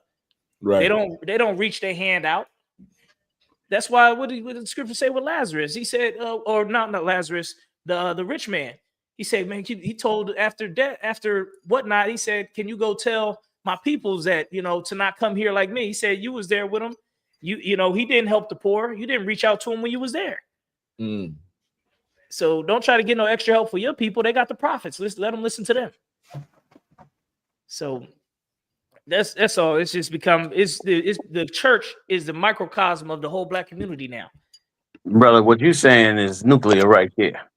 What you're saying is heavy in that's why black men and women are divided. A lot of people are still talking about that brother Kevin Samuels and his show. Some people love it, some people hate it, and all that. He was basically a Christian and had a lot of simplicity to him. But he exploited something among the black community that was created by those churches. He slid right in and did damn near the same thing the preacher does. The preacher gassed the black woman up to thinking that she's a $1 million woman, and then turns right around and makes her treat black men like they are, way beneath her. Like they're the bottom of the barrel. And because of it, it totally divides us. Kevin Samuels turned this thing around and started to degrade black women and say that they wasn't good enough for black men. And because of it, just created a big divide. That's why half the people love him, half the people hate him. Like that divide comes from Christianity. That whole, what they I forget what they call it, a certain kind of man, not a six-figure man. They got another name. Yeah, what they call it, high value, right? Like they created a high value man the way the church created a so-called righteous woman. I forget the term they use for them church women. Where they made that church woman think that she was of a higher value than she should have been for her man. And now all those women are lonely by themselves. They man that went off, found them another woman, and now she's by herself in that church, miserable as hell, and welcoming every effeminate man. And that divide got to end. You sisters and you brothers, you got to be, at least by now, you got to say to yourself, why is it with the whole entire Bible in the church and all the brothers and sisters and all the experience we had and 25 years of the internet and, self-help books and Steve Harvey and every other, a relationship guru, why is it we still are unable to come to a simple program that brings black men and women together, that allows them to have their children and all that? And these preachers and these Christian men like to act like brothers in the street are neglectful and don't take care of their kids and all that. And then you look into their story like they did with Umar Johnson and come to find out he got 2 children on he's on child support for 2 children, and he got 1 child that is totally disowned. So he's going through the same thing every brother in the hood is going through. Now, I'm not knocking him for that, but I'm saying he's going through the same thing. So you and many of you Christians as well. The main reason the ones of you that don't have those problems is because you're an undercover homosexual. So therefore, you're not even in a relationship in many cases. But outside of that, you going through the exact same thing. And you telling me with all these Bible and all these records in front of us, we can't figure out how to do this thing right? We can't figure out the tenets of marriage and the tenets of men and women and the things that are being used against us to destroy us, like the abortion clinic, like those discussions on what a man should be and what a woman should be, and all of that. The whole idea that a man must be a provider, when the scriptures tell you Jesus Christ lived on the offerings of women. He lived on there willing to help him when he was down. That's how he lived. You can read that all day long in the scriptures, but that doesn't get recognized. Instead, your preacher uses it to make himself rich and give nobody any money. So, Locke, I yield. I didn't mean to run so long, y'all. So, like Jennifer, I may too, sir. Please, go ahead. Kawakash, sir. And as you talking about this and what you said is so heavy in Captain Kapash, I remember being in the world and watching you at a some type of it's like a convention with like a Christians, and you had mentioned, and the whole video. Now I'm a brother in the world, getting high, evil as hell, and I'm and I'm sitting here listening to these Christian pastors constantly the regular programming. See, because the men got to get it together. The men and his whole thing was just how black women and black men ain't this, and we the problem. And like you said, General, we neglectful, and he portrayed us to be the worst of the worst. And you got on there and you cut him. You cut him, and as a brother that was broken and destroyed in the world, to hear what you said, it gave me the masculinity that it takes to change a man's life. Like a lot of people don't understand. You sisters, you talking about this right here. This exactly. I remember being in the world and I'm listening, and I'm getting so angry listening to this homosexual accuse black men of being all types of evil. And I'm not saying things don't happen, but if there's evil all throughout our community. The way he tried to portray it is just like every Christian pastor, how black men are just the scum. It's white supremacy. And you got up there and you said a bunch of things, but I remember you said there's something in black men that they know this woman should not be over me and she should not be talking to me like this. And without the truth, brothers respond based off of what they've been shown, which is violence. And he said, and you said how brothers in here, you understand, come out of that darkness. And that resonated with me so much because I could not put my finger on it in the world. And as destroyed as I was, I knew this woman shouldn't be talking to me like this, and she should not be treating me like this. And the conditions in the church should not exist. And that's where, like you said, Journal, like Cal Kapash brought up, that's where it comes from. I remember sitting in church and feeling that spirit of this is something is off about this. These women should not be able to rule over their husbands and over the men like this. And so when to hear you say that, it gave me the masculinity that it took for me to change my life for the better. So the water, Journal, for you for holding it down. More time, Christ, Doc, the water to you up. You know, man. And if I could, because Doc, real quick, because of the talent of all of you brothers, all out there in DC and Baltimore and everywhere else, you brothers been rolling that all across the country, across the world, all the way to England and Trinidad and all the places in between. Because of you, this is the first time ever, you understand? And we love our black sisters, but this is the first time ever that the black woman has finally been checked on her wrongs. There was a time, brother, that's why R&B is dead. R&B is dead, one, because of the homosexuals. But the second reason R&B is dead is because it's hard now to listen to them R&B songs telling a black woman she's the world, she's everything, she's this and that. And meanwhile, they doing such evil to black men. Like it's becoming so clear. And that's why I'm saying to the sisters out there, stop hating on black men like they the problem. Stop listening to the preachers poison you, just like Kapas said, just like Kazaka Ahmad just said. Stop buying the story. Go back and get your black man. That's your man. That's the man God gave you. When he made the Chinese woman, he made her a Chinese man. When he made the Arab woman, he made her an Arab man. Right. Well, you understand? When he made the white woman, he gave her a white man. Go get your man. Don't go fall for the okie doke and go run out there and get a white man or some other nation to help bring forth his seed into the earth. Go get your man. Don't let no preacher come in there and steal your relationship with your man.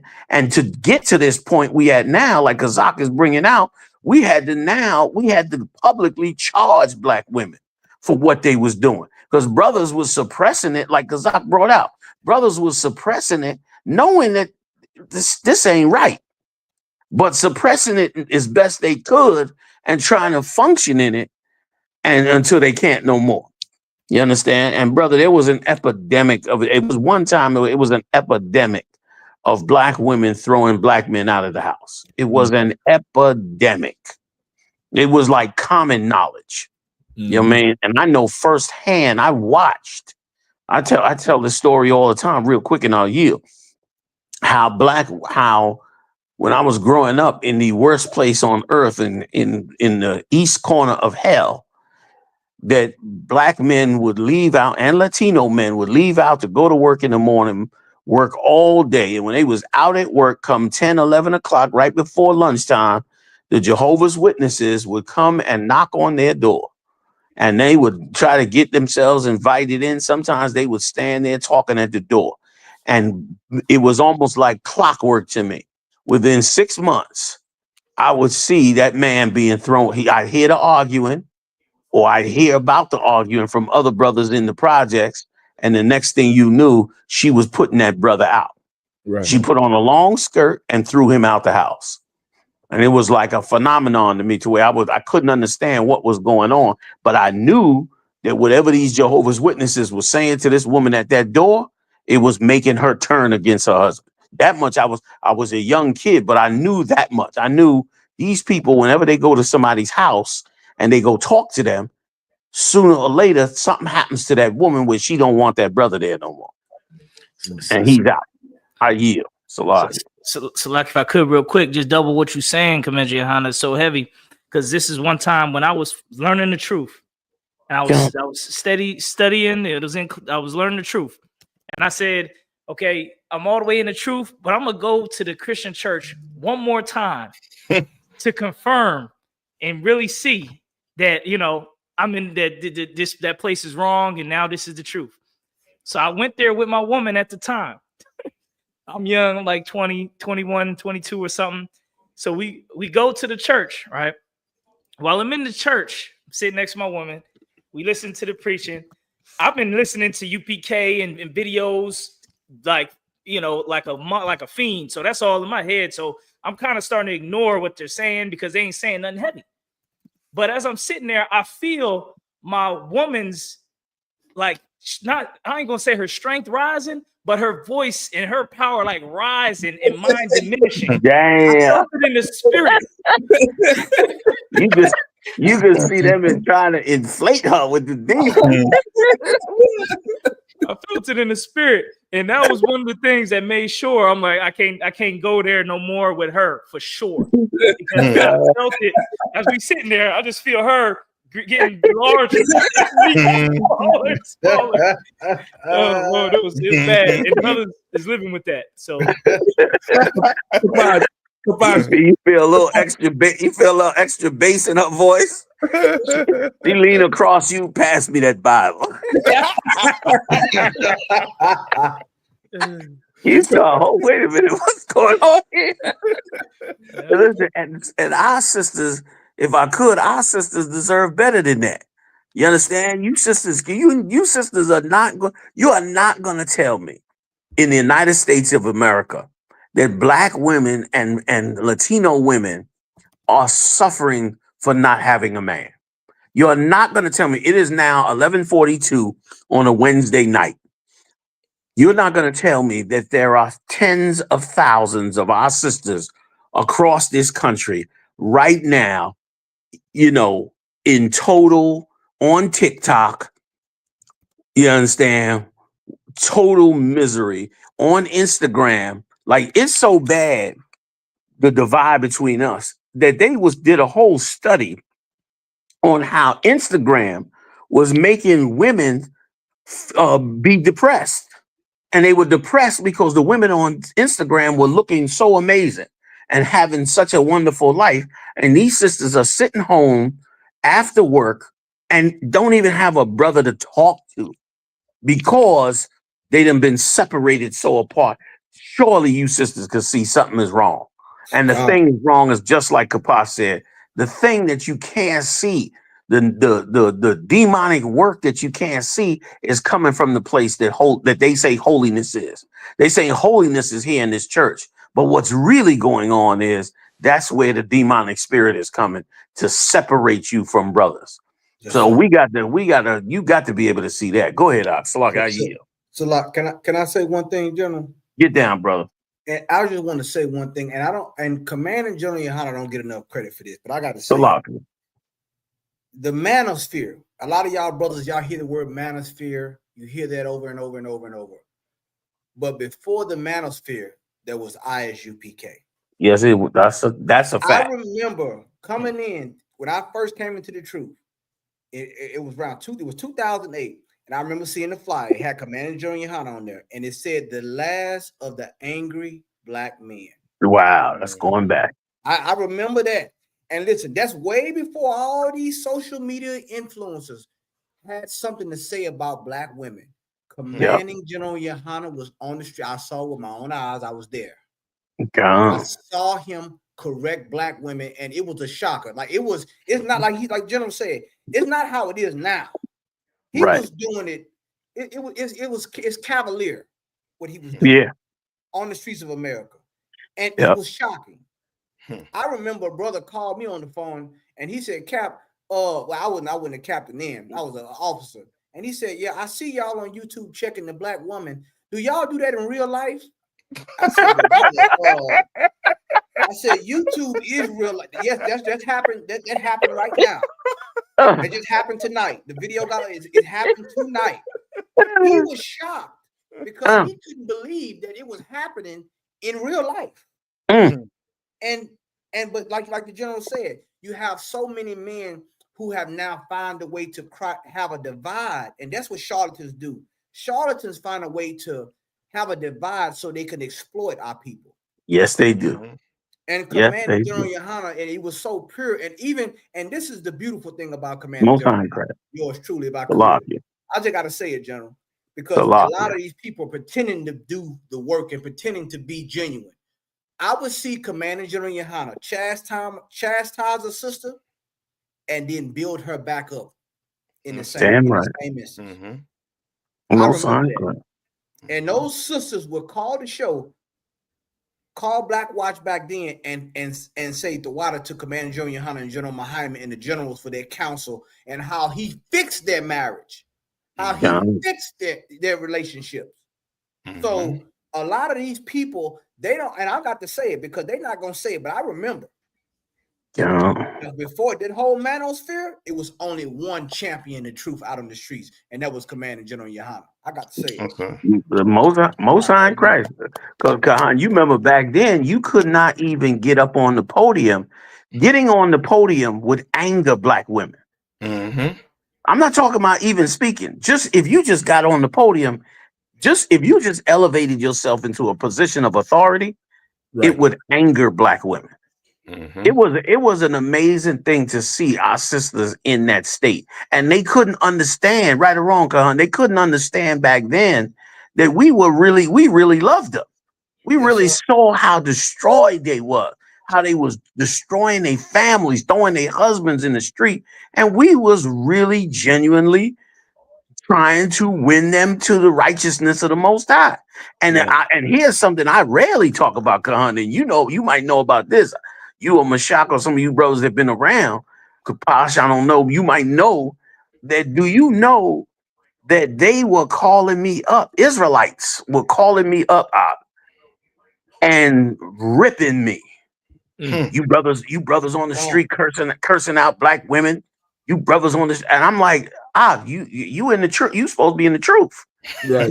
You don't see what we doing and why we're doing it. You don't see what's going wrong. I mean, they was y'all remember that? They was losing it. General, if I could, I remember being able to see some of the hate mail you received. And I also remember General Mayak getting some of the voicemails from these people. And a lot of these people, like you said, they were claiming to be Israelites.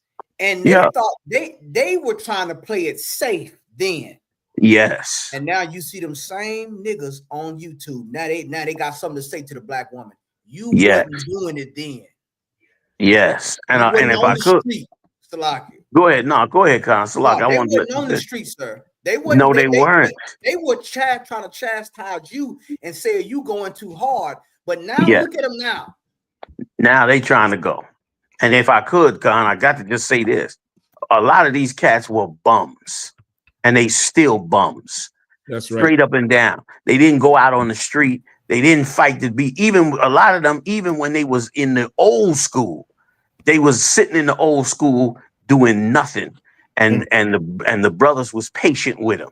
And then they ended up out the school, and they sat around for 10, 15, 20 years, and then all of a sudden they pop out calling themselves a general, calling themselves this and calling themselves that, when they was bums back then. And they still bums now, because they still ain't able to, they still don't have the heart to do the work of the Most High with all their heart and all their soul, like the Lord told them to. Like they didn't care enough about them sisters, man, to fight them sisters. And now look at the school now. Thousands of sisters, man, walking in the right spirit, man. You know what I mean? And rolling together. And we're gonna get back to a lot of these events we having. We done got away from filming those sisters and all them trays of food they made. We used to make it our business to film them sisters with all that food laid out, with their wonderful garments and all that. And brothers used to see that and love that, man. Brothers would call up the school and say, man, them sisters is cooking like that up in there, man. And brothers would come run up in that school looking for a sister. You know what I mean? Now it done damn right to where it done got so bad now. Sister finished her 90 days. You know what I'm saying? Cats coming down on her like eagles. You know what I'm saying? Because she done made that transformation. And brother, that is righteousness in the works right there. I ain't taking credit. The credit go to your house shot. But it was beautiful to see, and we need to see it again. The world need to see the great works that came out of us all fighting for the black woman when they thought we was fighting against them. They need to see the works that came out of it, which is all these beautiful sisters in the right spirit now, trying to walk right, trying to do their best to be right. You know what I mean? Critiquing their own works, putting their hand to the grind to help build the schools, man, to help back these brothers up. And they go through hell too, like we fixing brothers too. But these sisters have been masterful in what they've done and how they have upheld this school and done for brothers. I mean, brothers was eating literal garbage on these streets, literally garbage in these fast food joints in different places, literally garbage, man. And as a result, these sisters stepped all the way in. And some cats, man, for the first time in their life, some brothers ain't never even had 5 days of a square meal. They ain't never even had 5 home cooked meals in a row. They don't even know what that is, coming from some places they done came from. Sometimes their mama never did it, their girl never did it, none of that in the world. Now they coming home, the sisters cooking. Y'all see the recipes. Go on Facebook and look at the ISUPK channel and see them sisters presenting them plates of food that they be making for their husband. They be making all kind of 2-course, 3-course meals for their husband. You know what I'm saying? Salaki, go ahead. I didn't mean to cut y'all off. I yield. Go ahead. And Salaki, can I say one thing? Go ahead. Get down. And also another thing too. Another thing that the ISUPK under Command General Yahanna has been doing with women. You have sisters that's in here that's getting highly educated in here. That's true. Degrees, PhDs, man. Big shout out to Muhammad. What's that? Captain Napadazar. I think it's out there in Ohio. Yes, sir. Captain Napadazar. His daughter is visiting Yale. Got an acceptance letter from Yale. Dang. You understand? Cold-blooded. I mean, come on, man. Like, Command, like his wife is studying to be a lawyer. I'm gonna talk about it. See that? His wife is studying to be a lawyer. Come on, man. Go ahead, Kahan. Go ahead. It's the young sisters that's coming in here and through the council of General Muhammad, and we're molding sisters to be. We're building men and women. We're doing it the right way. That's right. We're not doing it like the Christian church. Once again, everything that the generals and the captains been bringing out, and the officers been bringing out, has been spot on. Because if you want to see the power of what the Christian church did on the left hand side, just look at Tyler Perry. Right. That's it. That's all you got to do. That's a fact. All you got to do is look. Tyler Perry is so rich now, and his house is a powerhouse in Hollywood because he put on a dress and the Christian church endorsed it. That's right. That's a fact. That's a fact. You can't That's a debate fact. that. That's a fact. So if you want to talk about masculinity versus femininity, they're supposed to be complements of each other. Yes. Christ said that there's no Jew nor Greek, male or female. Christ is not divided. That's right. But these people, these charlatans, as Commander General Yahanna eloquently stated, they're out there trying. They have to divide you because they want to exploit you. Exactly. That's the key. Gotta isolate you to rob you. There you go. That's why they scattered the sheep. Well, it's heavy what you just said, General. They have to divide you. And now the Lord has given me a vision for 40 days and 40 nights. I need 40,000. Lock the door. Yeah. It came to me, and it was so heavy as a young man in Mississippi. I remember, and these pastors so greedy. I remember as a young man, I'll never forget this. We in the church, and I'm hearing what's the scripture where it said Jesus wept. The pastor read, he said, well, you know, Jesus wept. And I'm thinking, okay, it's about to get really emotional in here because he said, because it wasn't enough money. And I said, hold up. This nigga done turned Jesus wept into money? This is how preposterous this thing has become. You perverted the gospel. And can I know y'all want to jump in, Aki, but can I just say one last thing on it? And that is what these sisters in these churches don't know. I'm talking old, young, middle age, all that. What they don't know that everything that they looking for is absolutely not in that church. Right. Everything that they looking for, they in the wrong place to find it. Like they could be getting it, but they getting none of it. They getting sold a bag of dreams. You understand? They being told, make that man spend all that money to have that wedding. And now you have a big old giant wedding with a big diamond ring. And 2 years later, you're in a lesbian relationship because some bulldagger done convinced you to have sex with her. He done left you. And now you in a mess. Like this is that like if you want good men, you have to remove the homosexuals, which is a monumental task to do in church. Like you're gonna have to obey the scriptures and say there's no place for a homosexual in the house of the Lord, and you're going to have to now remove them from the church. It's the only way you're going to have men for all you sisters, man. And it's a shame that you don't have it. You deserve to have it, and you don't have it. And we need to not be fighting each other while these homosexuals are getting rich off of us. We need to not be fighting each other while some homosexual demands $40,000 out of you in one night. That shouldn't go on. You know what I'm saying? Like, that shouldn't go on. It's like if I could, real quick, and I want to double down what Kahan said. Commander Yahanna, what you in the school was bringing out back then was ahead of its time and right on time, because I remember when I was first listening, and around that time, like the 2010s and 2000s and them times, there was basically not a voodoo, but the women had certain talking points that men didn't know how to battle, that men didn't have the knowledge to confront. So when Commander Yahanna came out with the tapes and with the videos, it was giving brothers the kung fu on how to battle their woman, because brothers was stuck. There was a whole bunch of brothers. I'm telling you, I was in the world during that time. Brothers was stuck. They had no response to certain things that women were throwing at them, and it's hard for me to remember some of them. But so true, so true. What you saying? Some like they had successfully sacked the leadership of the Black and Latino community to their own hurt, to their own demise. They had successfully sacked it, and brothers back then, we all had to go out and put ourselves on display and take the darts to fight against that force. And we did it, and because of it, we won our sisters. And that's what I'm saying now. A lot of this is going around the country, the hatred and disdain for black men because of the election. Black men being blamed for the election. Black women are upset with black men over the election.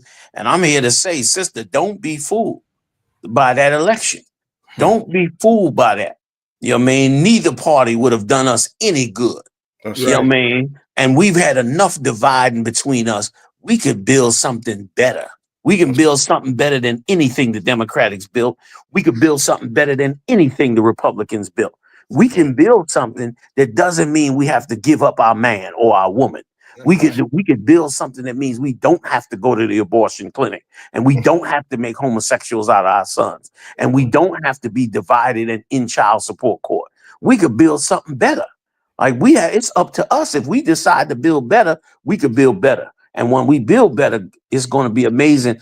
What Peter and them did by bringing brothers and sisters together back in the day, during the time of Yahushua, our king, what it did was so righteous, so brotherly, so caring that they turned around and destroyed the Sadducees and Pharisees, which was the established religious order for 135 years. For 135 years, the Hashmonean dynasty legitimately sat in the Levitical position of Sadducees and Pharisees and ran the nation of Israel. And for 135 years, they were unchallenged until our king Yahushua walked up into that temple and challenged all the doctors and scholars. And when he did that, it changed everything. And Peter and them brothers did what it took for them to win our brothers and sisters. And here's the amazing part. Every single one of these churches is begging for money. When meanwhile, Peter took the money that they had together in their organization. Peter took that money and they went out and he distributed that money to the brothers and sisters that needed it. He didn't gobble up $40,000 and put it in his pocket.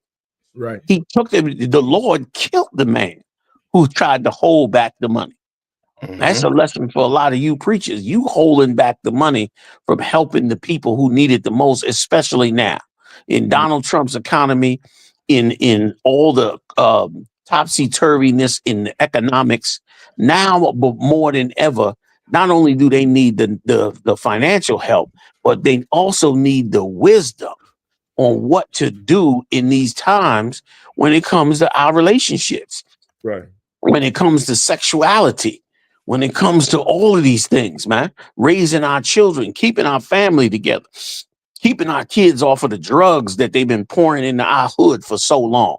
Surely, there ain't no way you're going to tell me that black men and black women don't see that all of this is wrong. They need to not only see that it's wrong, but also join the solution to it.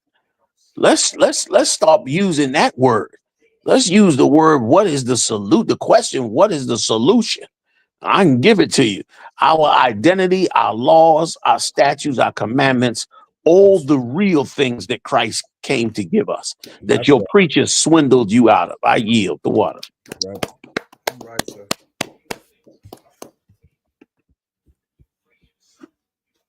That's right. It's a lot. They act like they want the solution, but when they get the medicine, they ain't want to take it.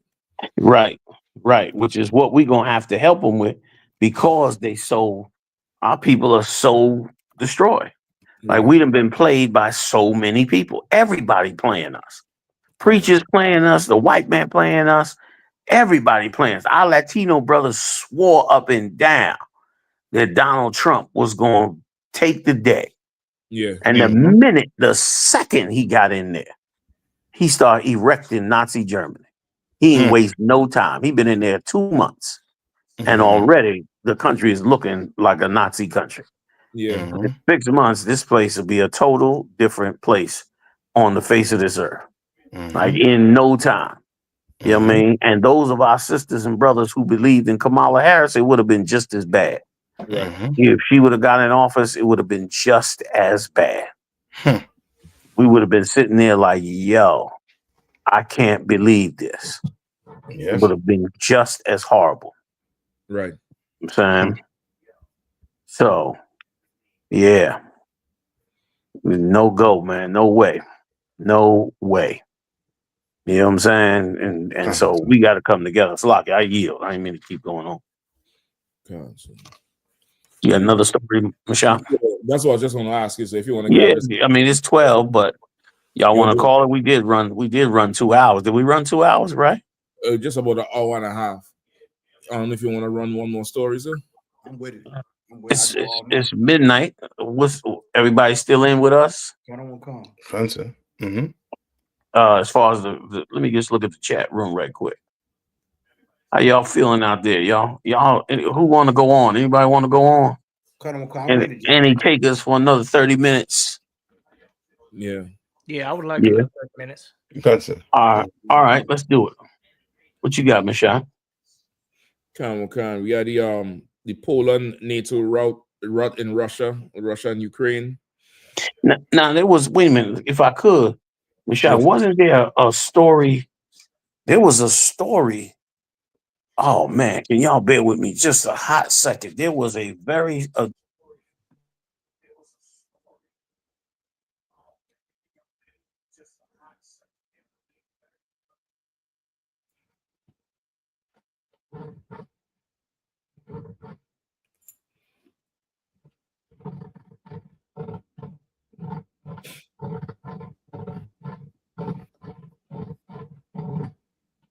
Everybody just stand by 1 second, General. I'll be right back. Okay. Come on. We got the headset one with me, Mark Kelly. That's the one that he with the messages. No, with the chat. Yeah, that's a good one. The chat is war. They get war in the chat. From chat. Oh, everybody jumping in the chat, telling you what story. Oh no, we were just going down the list. We were just going down the. John, I don't know if your mic went out or anything. It may be that your mic went out, sir. They saying in the chat they good for another 30 minutes. They saying, Yeah, they're saying keep going. Keep rocking with us. Sir. Yes. Sir. Yeah, they're definitely rocking with them. Yeah, that one with the signal chat. Yeah, that's one, but did you hear that Trump revoked the status of 500,000 immigrants who are legally in the United States? Yeah. He revoked their status, 500,000 of them. You understand? Like that's insane. Big shout out to Kazak Shapar, Officer Madabar. Big shout out to you as well. Jacob Brown, big shout out to you. Your Pa Shayar, big shout out to you. Young man Kev, holding it down. Big shout out to you. Strong Light Entertainment, big shout out to you. Eric Brewer, big shout out to you. Got some heavy cats in the building. Trooper Zakarwan, big shout out to you, Zakarwan. You're holding it down. Big shout out to Amana Bafia Howard. Good to see you, sis. Always rolling with us. Kaya Dewan, brother. Your videos are earth shattering. I just got to give you your accolades out. Like your videos. I know I'm pronouncing you wrong. Like Kaya Dewan. Did I got that right, Michelle? I think this is a different brother. I think this brother's in Alaska. Oh, okay. Big shout out to you, an Alaska warrior. But that Kaya Dewan in Jamaica, woo! Yeah. That boy got a badass channel. Yeah. Like if y'all ain't check it out, just the same name, Kaya Dewan that you see here, put that joint in TikTok, and you gonna see some videos. You know what I'm saying? Bathrawana, big shout out to you, Bathrawana. Maria Stevens, I meant to read your story. If I could, before we just jump up off this story, because you brought out a heavy point. How I'm gonna try to find it real quick, but that was a real good point that Maria that you brought out about here it is. It's you said, "Concert, I had to go to against my daughter's father about abortion. He wanted her to do it, and she's married. I told him I don't believe in it, but he's a Christian. That's a perfect example of how these people divide us. Now, this brother not knowing because he learning from the Christian church is going to turn around now and encourage his daughter to kill her baby, which she's having with her married husband, which makes absolutely no sense. Yeah. You understand? And it's the way it ain't no scab on anybody that did it because we all been taught that way. But now we don't have to be that way. We don't have to go down that road. You understand? If you went down that road before, so what? The Lord, you didn't know. The Lord said he winked at you in your ignorance, but now you know. So that's why Sister Maria went up against it. So big shout out to you, sis, for going up against it. You know what I'm saying? That was strong. Big shout out to Makwalat. I think Makwalat is this the same Makwalat that got that heavy ass channel as well? Makwalat is a beast on the internet with that channel. You know what I'm saying? A big shout out to you. TV Tavel Walker, I think that is. Big shout out to you. Kazakwa Nah, big shout out to you, sis. Always holding it down up in the truth. All right. Strong sister out of Canada. All right. I think that's it for now. I'll catch everybody else up later. All right. I just want to pass it back to Meshach. Let him go and jump into this last story. I think we should do that revoking of 500,000 of our brothers and sisters' status in this country. So vile and so wrong. So horrible. They stripping this country down. Yeah. And like Muhammad brought out Monday night, they're gonna pay the price for it because they're gonna need our talent. That's right. You don't need our. They think they're gonna pop them robots out the box and them robots gonna run everything. They so dumb. Yeah. They so dumb. You know what I mean? Like computers, out of everything that Esau has ever invented or so-called invented, because he stole damn near everything. Out of all the electronics that Esau has ever stolen or acquired, the most unreliable electronic of all has been the computer chip. Like refrigerators don't crash and go offline and you got to reset them. Right. You understand? Toasters don't crash and go offline. You understand? Even TVs, they might blow, but they don't crash and go offline 20 times a year. They don't get infected with viruses. The computer has been the worst thing that he's ever made. It's been the most unreliable thing here. That's why you got to have 1,000 different security measures. Have to always be updating it. What machine do you build that you got to update every 3, 4, 5 days? You got to put security patches on it. You got to do this and that to keep it. The computer is a horrible tool. Right. It's a horrible tool, yet it is being used now to run everything. But it is a terrible damn tool. You know what I'm saying? It's a terrible daggone tool. So it is not impressive at all, not in the least. You know what I'm saying? And as a result, he thinks now he could do all kinds of things in the world when he can't do any of the things that he needs to do because them computers is going to fail 10 gazillion times. Right. They're going to be failing.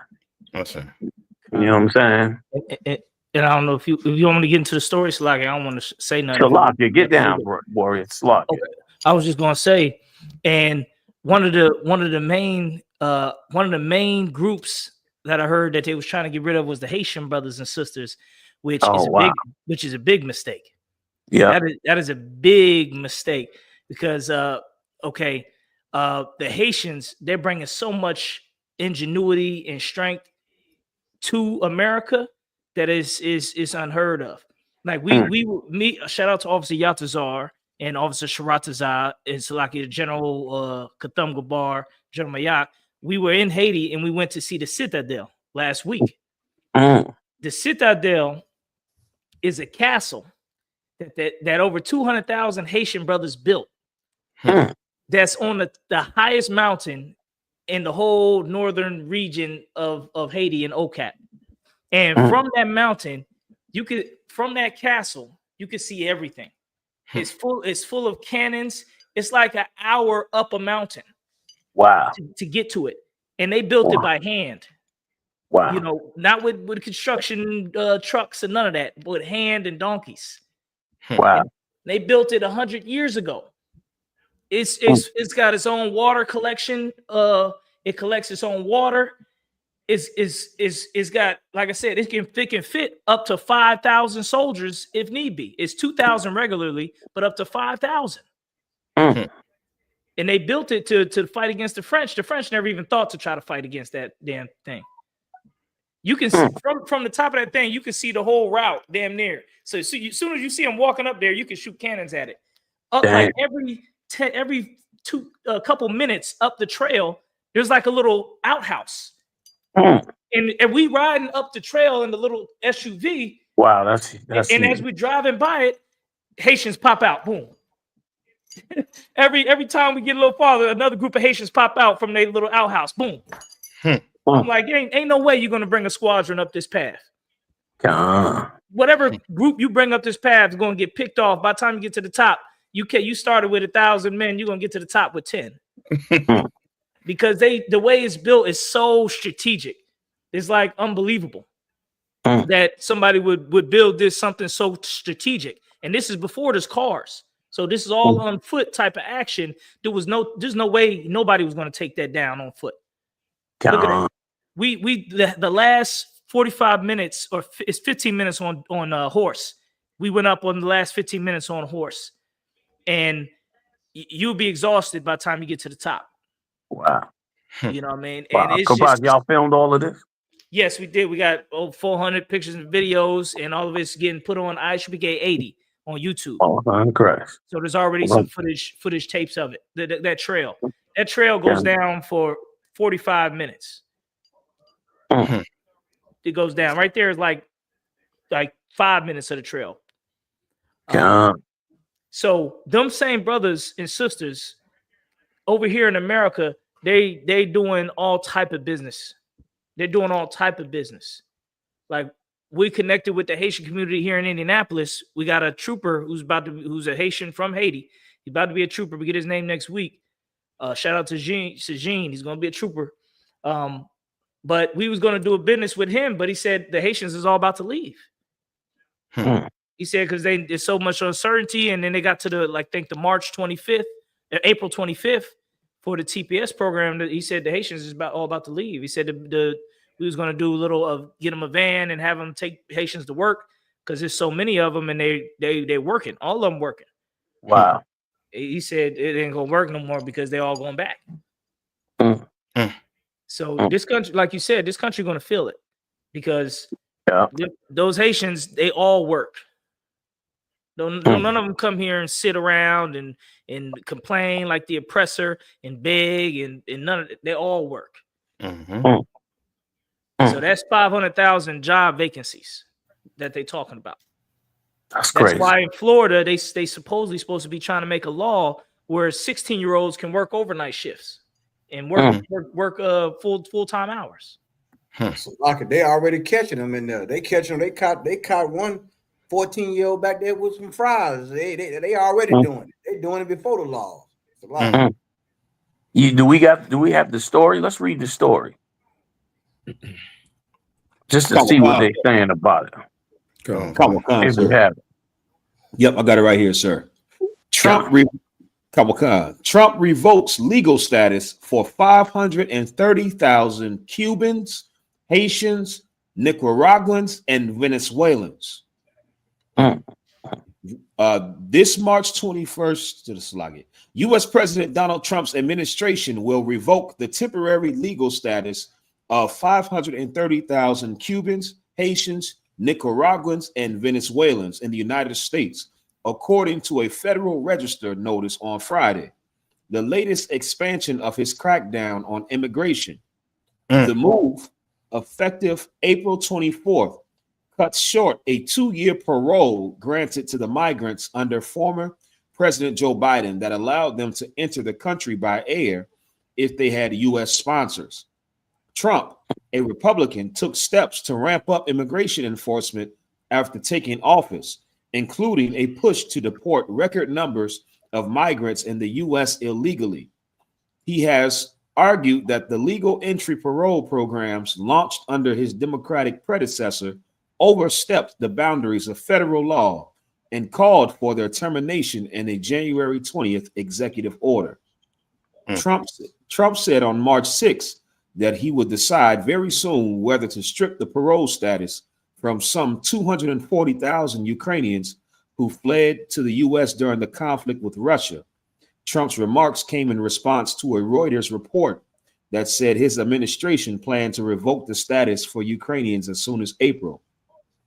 Biden launched a parole entry program for Venezuelans in 2022 and expanded it to Cubans, Haitians, and Nicaraguans in 2023 as his administration grappled with high levels of illegal immigration from those nationalities. If I could, am I wrong when he said they also gonna put out the Ukrainians? They said they were talking about it, sir, but they're not a part of this move at all, sir. This particular move, right? Okay. Yeah, so they're just talking about it, sir. If I could, if I just jump in right there, like that, this is for sure entirely political. The area, the geographical region he targeting with this, which is a large amount of the tribe of Asher from Venezuela. Like they're trying to make a move on Maduro for about 8 years now. With Trump, they're trying to squeeze him so bad. So of course, he don't have to think about the Venezuelans and the Cubans and everybody else, but he has to think about Ukraine and Russia because they're still working out a deal with Putin and Zelensky. Depends on how that deal go, is if he gonna kick every Ukrainian out. He's still using the Ukrainians in America as the cards on the table, like how he told Zelensky, you ain't got no cards.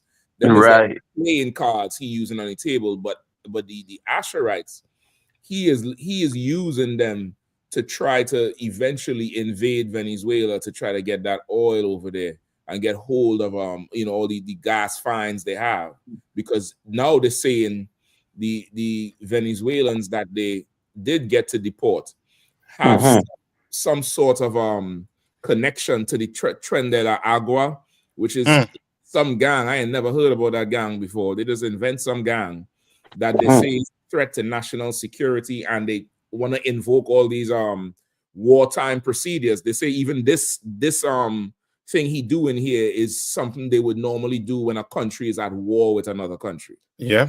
Ain't that something? Oh, we just ramping up to give you the pretense of, so when they go to do something in Venezuela, the public will be more accepting of it. But of course, because you're not the son of Esau, you're not some filthy, begging Ukrainian, you could get to stay a little bit longer and get treated with much more dignity. Ain't that something? And to add to what you're saying to Cap, like it's almost to the point where, as you say, he's invoking laws that you use for enemy. You know what I mean? For people who you're at war with, the laws you're using to get our brothers and sisters out of the country. And this is a good time to be in the truth, brothers and sisters. You know what I mean? Now them words jumping out the book. It's in front of your face. You understand? Because the Bayesian president or prime minister, Marie Ottier, I believe it's her name, she came out and say she will give up her U.S. passport, her U.S. visa for them Cubans. Which then you know what I mean, that this is only going to bring us together more and more. The Lord is forcing us to come together, and he's using, the most evil oppressor of them all, you understand, to do it. And it's good. And it's just like what you say too, General. And we taught us in this Bible, like we are the soul to the earth. We are the soul to the earth. And the oppressor knows if he leaves us alone, that salt is going to show on the earth. You know what I mean? Black people need to recognize and watch what's going on. For example, sir, I'm not with the Chinese, right? But right now they say China have the best electric cars on the planet. They say they sold over 1 billion cars, I believe, last year, and they say it's going to increase this year. They are the best electric cars. You understand? But the oppressor, he won't let black people alone. Because if you leave black people alone, you think we're gonna stop inventing stuff? We will continue inventing. Heck Now yeah. stuff is gonna be better. Yeah. But to me, what he is doing is no different than what the oppressor in the Middle East is doing. This is a numbers game to the oppressor. It's a numbers game. And his people are not reproducing like our people. And he knows it. And he is trying to do what they're doing, the oppressor across there in the Middle East is doing to Hamas, which is trying to put you back. He's trying to, disrupt your country. Lower your numbers. You can't see. He's trying to lower your numbers, disrupt your country. You understand? Who knows if them people he's sending back, if some of them is people who they don't have on the books paid to disrupt your country. You know what I mean? Like the way he thinks, he thinks, he is war. That's how he's able to survive and to keep his status. It's war. Yeah. War, war, war. That's and right. Because the time's short, now you're seeing it more and more that he is not about peace. He's about war. And that's, and black people, you pay attention, you're going to see, you know what I mean? Because the Chinese have a better car than him. Instead of him go inside his factory and start building better cars, he's not doing that. He is going to go to war with the Chinese man. That's how he thinks. He's going to go to war with him because he is not, blessed with brain. He's blessed with his sword. And Esau knows it. You know what I mean? I yield. Heavy. If I could, too, sir, Salaki. It's called what is called the Alien Enemies Act of 1798. That's the law that he's using, and it's crazy because it's called the Alien Enemies Act. So it lets it lets us know what kind of economy and what kind of status we're in right now. You at war. Just to put it simple and plain, there's a war on our people, and you are an enemy of the state by decree. And Trump is stripping everything. He's shrinking the government. He's stripping everything. Even down to the Constitution. It's not going to even say "we the people" no more. It's just going to say "we." He's going to strip everything down. And it's crazy because the irony of it is you can't even afford eggs because of the bird flu. They buy their egg. They want to try to buy eggs from Brazil. So, like it's gonna backfire always when they try to do this because they need our people. They need our brothers and sisters in this place more than what they know. So way more than they know. So it's a show of force. It's to appease his donors, the MAGA movement, and those people to make them feel like that America is being cleaned up. America is, America 2.0. But the Lord is in this. The Lord is in this for sure. And anytime you start to see this, it's a stark reminder of what happened in Egypt.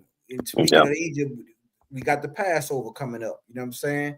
So in Atlanta. So this is our story. This is how you know when God is getting ready to really bring down his wrath. And because of Donald Trump doing all these things, the Lord gonna plague this place more and more. He's gonna plague this place more and more because the cry of Israel has gone up, as the scripture. You know what I'm saying? Yes, sir. A lot of families being separated. A lot of brothers and sisters that's hard workers that came here. A lot of their children were supposed to graduate this year. That's all been destroyed. You know what I'm saying? A lot of their family members is in the military right now. That's correct. Well, he talking about putting them out. That's right, General. A lot of them are the real patriots, or almost like it was reminiscent of Crispus Attucks, who was the first black man who died during the Revolutionary War. We're always the first. Whose history they trying to wipe out? Go ahead. Right, that's right. I forgot, Jim. They'll say they'll say Crispus Attucks was a DEI. He was DEI, even though he DIE'd. They would say that. He died trying to for America. But that is what they will say in these times dealing with these different acts. You know what I'm saying? So it's just so spirit is more proof why we have to come together. Why it's time to get in the ISUPK under Command General Yahanna and do what's right, because we have a golden opportunity now. We didn't exhausted all options. I don't know if these black preachers, they're not going to tell you. They too busy having a 40-day fast on target. Right. We have exhausted all options now. Yeah. You're not going to boycott your way out of this. Nope. The only way to get out of this is to turn back to the Lord. That's right. So He's true. not our final option. He's our only option. That's and the That's Lord right. is a jealous God. He's not going to let you use economics to get out of oppression. He's not going to give his power to a microchip like the general computer. You know, he's not going to give his power to Microsoft Word. He wants the glory, and he's going to get the glory. That's right. And the only way that we're going to get out of this situation is to seek the face of the Most High. So, like I yield. Yeah. Go ahead, Kupas. I'll jump in after you. Go ahead. Okay, real quick. Salaki Adawan. No, you go ahead, Adawan. No, go ahead. No, go ahead, Cap. No, go ahead. I was just trying to identify, make sure it was you. Go ahead. Khan, just real quick, I would like to say this right here should damn near be a precedent in history. Yeah. As far as, okay, Joe Biden invited them in, made a program that they can all come in legally. Now, you get a new president 4 years later, and he could just say, you know what? Forget that whole deal. And then it's not like they say, well, hold on, we made a deal. You can't do this. It's none of that. So basically, no matter what we do with the oppressor, what we get passed, what we do, what deal we strike, what law gets passed in 4 years, they're letting us know we could just throw that deal away. Exactly. It wasn't my deal. Oh, it wasn't your deal. It was with the United States of America. Yeah. Well, that was the last president. I'm a new president. Deal off the table. Screw you. Yeah. Even though I got the work out of you, I got some things out of you. You transformed your whole life and up and moved, left your family, left your people, left your this and left you that. Came here, got a job, got started investing in this country, start making money, start building up this place, paying your taxes. You know what? Forget that deal. That was the last president. Now you have to leave, and he's even talking about saying they got to self-deport. Talking about they got to spend their own money. Because of course he don't want to have to spend money for 500,300,000 people. That's right. God. You know what I mean? Like he don't want to have to do that. I'm sorry, I didn't mean to cut you off, Kabas. Go ahead. No, I'm about to wrap it up right now, Juan, because what you're bringing out is heavy. We just let you know this is the worst man to make a deal with. Yeah. He's supposed to be the deal maker, right? He's Donald Trump. Right. Art of the deal. He's the deal breaker. Right. He's letting you know we shouldn't, as a people, this got to get deep in us. There is no way we can make an agreement with them. Yeah, that's right. They set their whole country up in a way that can break any deal or any agreement that they make. That's right. And they could just blame it on. He could just blame it on somebody else. That wasn't me who made it. That was the last president. Right, like you just on your own. So it's no agreements we can make. There's not treaties we can sign. There's nothing we can deal with them. Black people, we fought for 40, 50 years, had brothers dying, kids getting beaten in the streets with water hoses and dogs, blowing up churches with children in them. We went through all that. Brothers getting killed just for them to make us new president and let's get rid of it. It's DEI, slap a name on it and throw it out the trash. Yeah. And like, Cap, civil rights, Salaki. Go ahead, Cap. Go ahead. I was just going to land it here. It's supposed to be called civil rights. They said, well, it's called DEI, and we're going to throw DEI in the trash. You ain't throwing the civil rights in the trash. You're throwing the DEI in the trash. So that way, what? We just, now we don't know what you're doing. Is the worst man to make a deal with is the white man. Now we know. Every tribe knows now. If you didn't know before, but some tribes are trying to act like, it's not affecting us. We good. You know what I'm saying? You got Dominicans kicking Haitians out of their country. Now they getting kicked out of a country. That's it. Yeah. You know, you got seeing how he treated the Puerto Rican brothers. They even talking about kicking Jamaicans and other tribes out. Which so, like I said, it's the worst. This is a point in history where from now on nobody can say let's go to the government like Captain Khan said in March and boycott and get a law passed and a bill passed. Because in 4 years that bill will be thrown in the garbage and the guy will have plausible deniability, or he can say it's not his fault because he didn't make that deal. Yeah. Even though it's So the same heavy. government. I land there. It's a lot. Listen, would you give it up, y'all? Like that, what you said was so heavy. You was triggering all of us because what you saying is so heavy in that.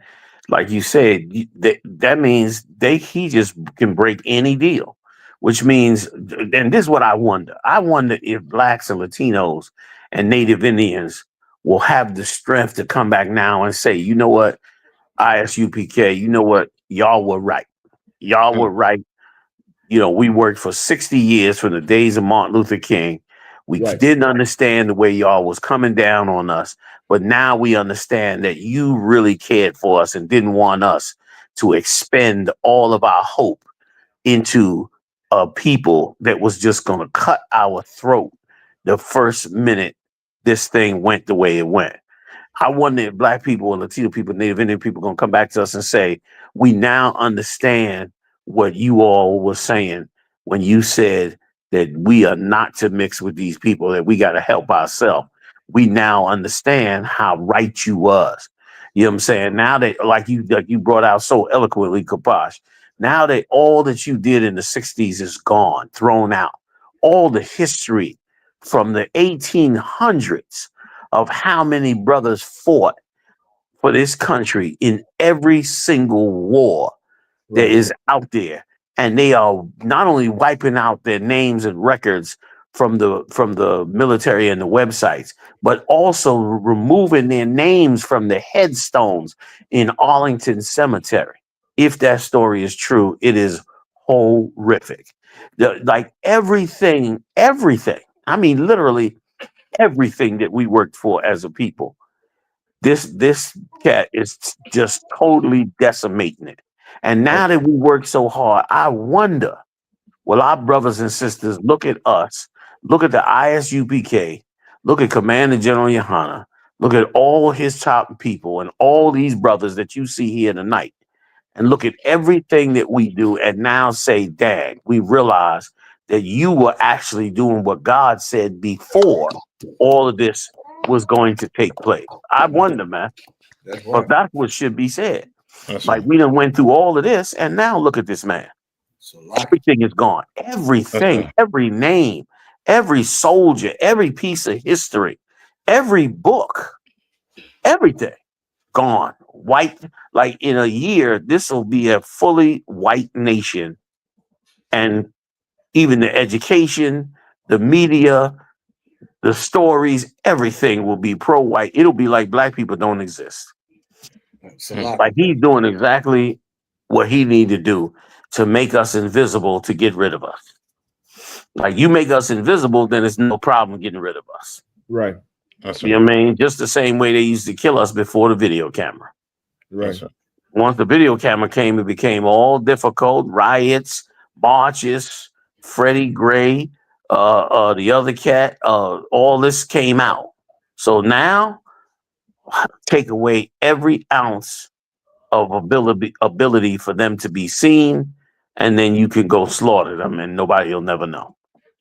Like what the Israelis is going through is what they don't want to go through. The Israelis is going through the whole world seeing the atrocities that they are committing against those people. You understand? The world is seeing it and is shocked, and their whole attitude towards the state of Israel has completely changed. Completely changed. Like, you know, from before. But they don't want that to happen in America. They want America to be able to do what they do in the dark. And that's why they use last point. That's why they got caught with those classified documents going out. You know why they got caught with them classified documents? because they did exactly what Hillary Clinton did. Hillary Clinton had classified documents on a unsecured server, and the reason she had them on there was because she didn't want to have to explain all the evil things that they was doing over there at the State Department. See, all of them, or when you on those government sites, all of the records are recorded. That's how they catch some guy writing an email 10 years later saying he said this and he did that, because they kept all of that stuff is recorded. But if you go get an outside server where you push doing classified operations on that outside server, there's nobody to take account of it unless somebody gets into it. And they put it on Signal thinking it was safe and secure, and that shit went out to everybody in the public. That's damn near a war crime. You got everybody, and if they hacked into it, that means they got spies' names and who these people are, and all manner of things that they doing. So that's how that stuff got spilled out into the street. Sneaking, trying to do something under the radar that they didn't want nobody to know about. And that is what they want to do to us. And it is why our brothers and sisters, you should see the mistake we made. You should see where we trusted in those we should not have trusted in. And you should say to yourself, what do we do for us now? You know what I'm saying? I was even impressed. Last point, Salaka, add one. I was even impressed at the fact that there were many brothers. Okay, you probably y'all probably all have seen that out there that's listening to the show. That during all over TikTok, they got a video out. A bunch of these videos, people are making these videos that say there's a big protest on April 5th. And then they show the person trying to get up out the chair to go join it. And then they bring in a voice trying to sound like God that said, sit your black ass down. I don't know if y'all seen that yet? I see it, Sister Laka. It's circling around on TikTok, because in essence, what they're saying is don't join anything while all this day, like black people know this is an excuse to slaughter people. So they are telling other black people, don't join it. And brother, it is this is the first time that black people have ever told each other, let's not march. Let's not run into them streets. Let's not join any of that. That's what they want. And that shows some real strategy, some real brotherhood, some real all of us working together. And because of that, if you find your way to the prophets of the Lord, we will give you real things to do. Protesting is nothing compared to what you can do to help yourselves and help your nation, and to make the enemy pay for the mishandling and abuse of you. Like finally, for the first time, the Martin Luther King March on Washington type activity has been halted by black people. That is monument. That in itself is colossal. That is unprecedented, because the first thing we ready to do is have a march or a rally. And for us to not do it means we, one, see how dangerous a situation we're in, and two, we using our better minds to work against this place. Bravo to black men and black women, Latino men and Latino women, Native Indian men, Native Indian women. Bravo to you. I yield. Salaka, gentlemen, if I could. Right on the time. Go ahead, Cap. Oh, my bad, Cap. Salaka. No. Go ahead. No, go ahead, Cap. We'll Ben. I was just saying, like how they wiping away all that history, but it's one thing they haven't wiped away, and that's Martin Luther King Jr. Like his statue is still up there.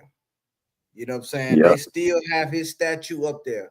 And a lot of these so-called black politicians, they gonna be unalive because they trying to follow this place, man. So it's just and it's sad, but on Capitol Hill, it's just like Mars Hill in Rome.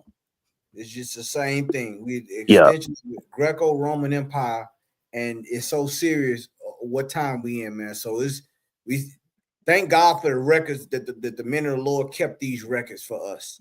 That we would have a light into the future.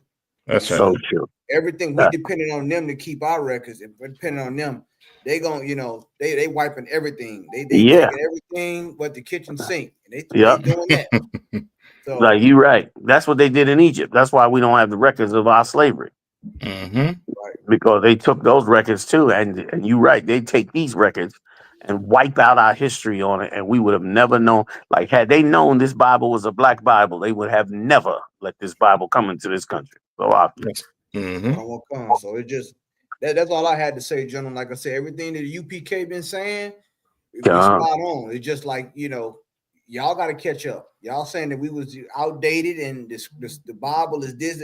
The Bible is past, present, and future. It's the only book that gives the history of the future. That's the only book that gives the history of the future. So we here now. Right. True. I yield. That's right. Well said, brother. Well said. I yield. That's right. Cap, I guess. Yeah. The time that I think it was good to go for tonight. If it's to have Certainly. Most definitely. I'm the water y'all for having me, man. I had a good time hanging with y'all. I gotta come out much more often, man. Hang with y'all on Wednesday night. I'm gonna get that Saturday together too. I know I've been saying it, but that Saturday gonna come together. Y'all stay tuned and look out for me on Saturday. I'm gonna be rolling solo live calls. We're gonna be getting it on. All right. So y'all look for that. That's coming up, Lord allow, this Saturday, or if not this Saturday, it may get held till after the Passover. But I believe we're gonna jump on it this Saturday. The Hebrew Academy classes have ended, so now we're gonna try to establish this Saturday class. So we're gonna see what we could do. So look for that. Salaki, go ahead, Cap. Come. Most High in Christ. Again, to water for you, I mean, come true. Most High in Christ. I just want to make sure and tell everybody, pay your Passover fee, man. Go to isp.com, drop that 200. It's tax time. You ain't got no excuses. It's tax time, and you ain't got no excuses. Drop that 200. Pay that thing off. If it's 2 of you all 4, if it's 3 of you all 6, drop that money and Command and Journey and have damn near all expenses paid for the whole week. That's you're good for the week. Admission, food, drink, everything done all the way up. All you gotta do is get there and pay for your hotel. Pay that Passover fee, man. Also pay your tithes. isupk.com again. Pay your tithes. Support the truth. Don't rob the Lord like Pastor Sap and all them, you know, fake and them Christian preachers. Pay your tithes, man. Support the truth. Right? This is your government, your military. You tired of seeing what Trump and them doing? Let's go build your own. That's right. UPK, man. We doing it. We ain't gonna have a choice. Damn right, sir. We doing it the right way and the only way. You know what I mean? So again, for Water, again to Command and Yahanna for coming through. To Water, to Captain Nathak, Captain Kahan, Captain Kapash, Officer Warrior, Officer Kazak. You know what I mean? The usual suspects will be back. Lord allow. Next Wednesday, once the weather is good and Christ ain't back yet, we're gonna be back. Don't forget, check out Command and Journey Yahanna every Monday night at 9 p.m. Black Watch with the heavy hitting crew, 9 p.m. right on this channel. And with that, like I say, Alawa Panya, Barak.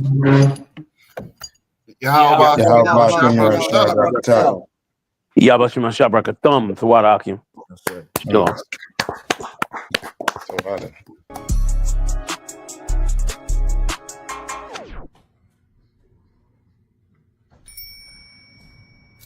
Hey, Snow, you understand? What's going on, Breeze? Hey, what's going on? I don't want everything toward. What's wrong? Well, that Passover thing was something else, huh? How you say that? You'll see. I go knock on right there. Oh, shit.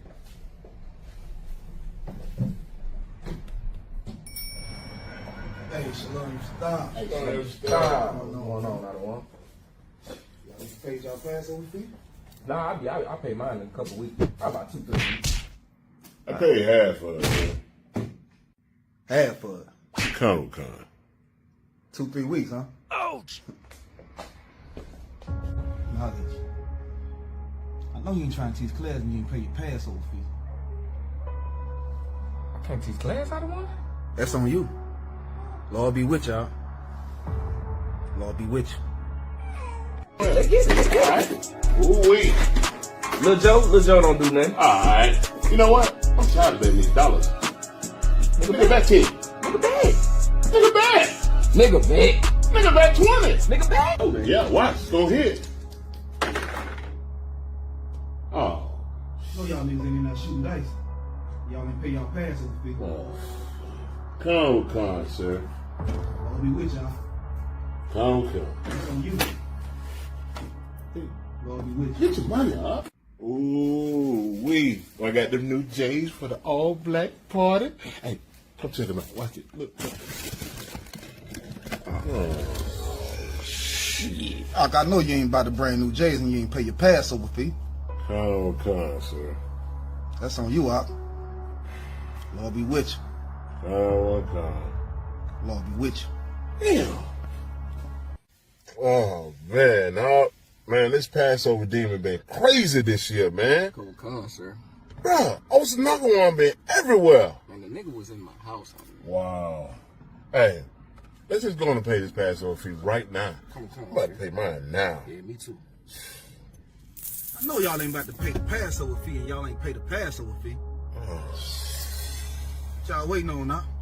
I'll take care of it right now, sir. That's on you. Come. Lord be with you.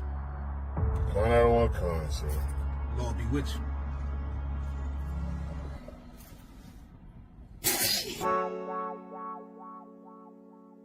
Hey, I don't give a lovely fuck about what them bitches gotta say. I'm a woman with a nigga till they put me in the grave. I don't give a lovely fuck about what them niggas gotta say. I'm a woman with a nigga till they put me in the grave. I don't care about what they say. Hey. Fuck with my Akima, fuck with my sister, then I got a problem, I'm never gonna miss you. I got 100 hanging out the AR, I got a 50 hanging out the pistol. He say it's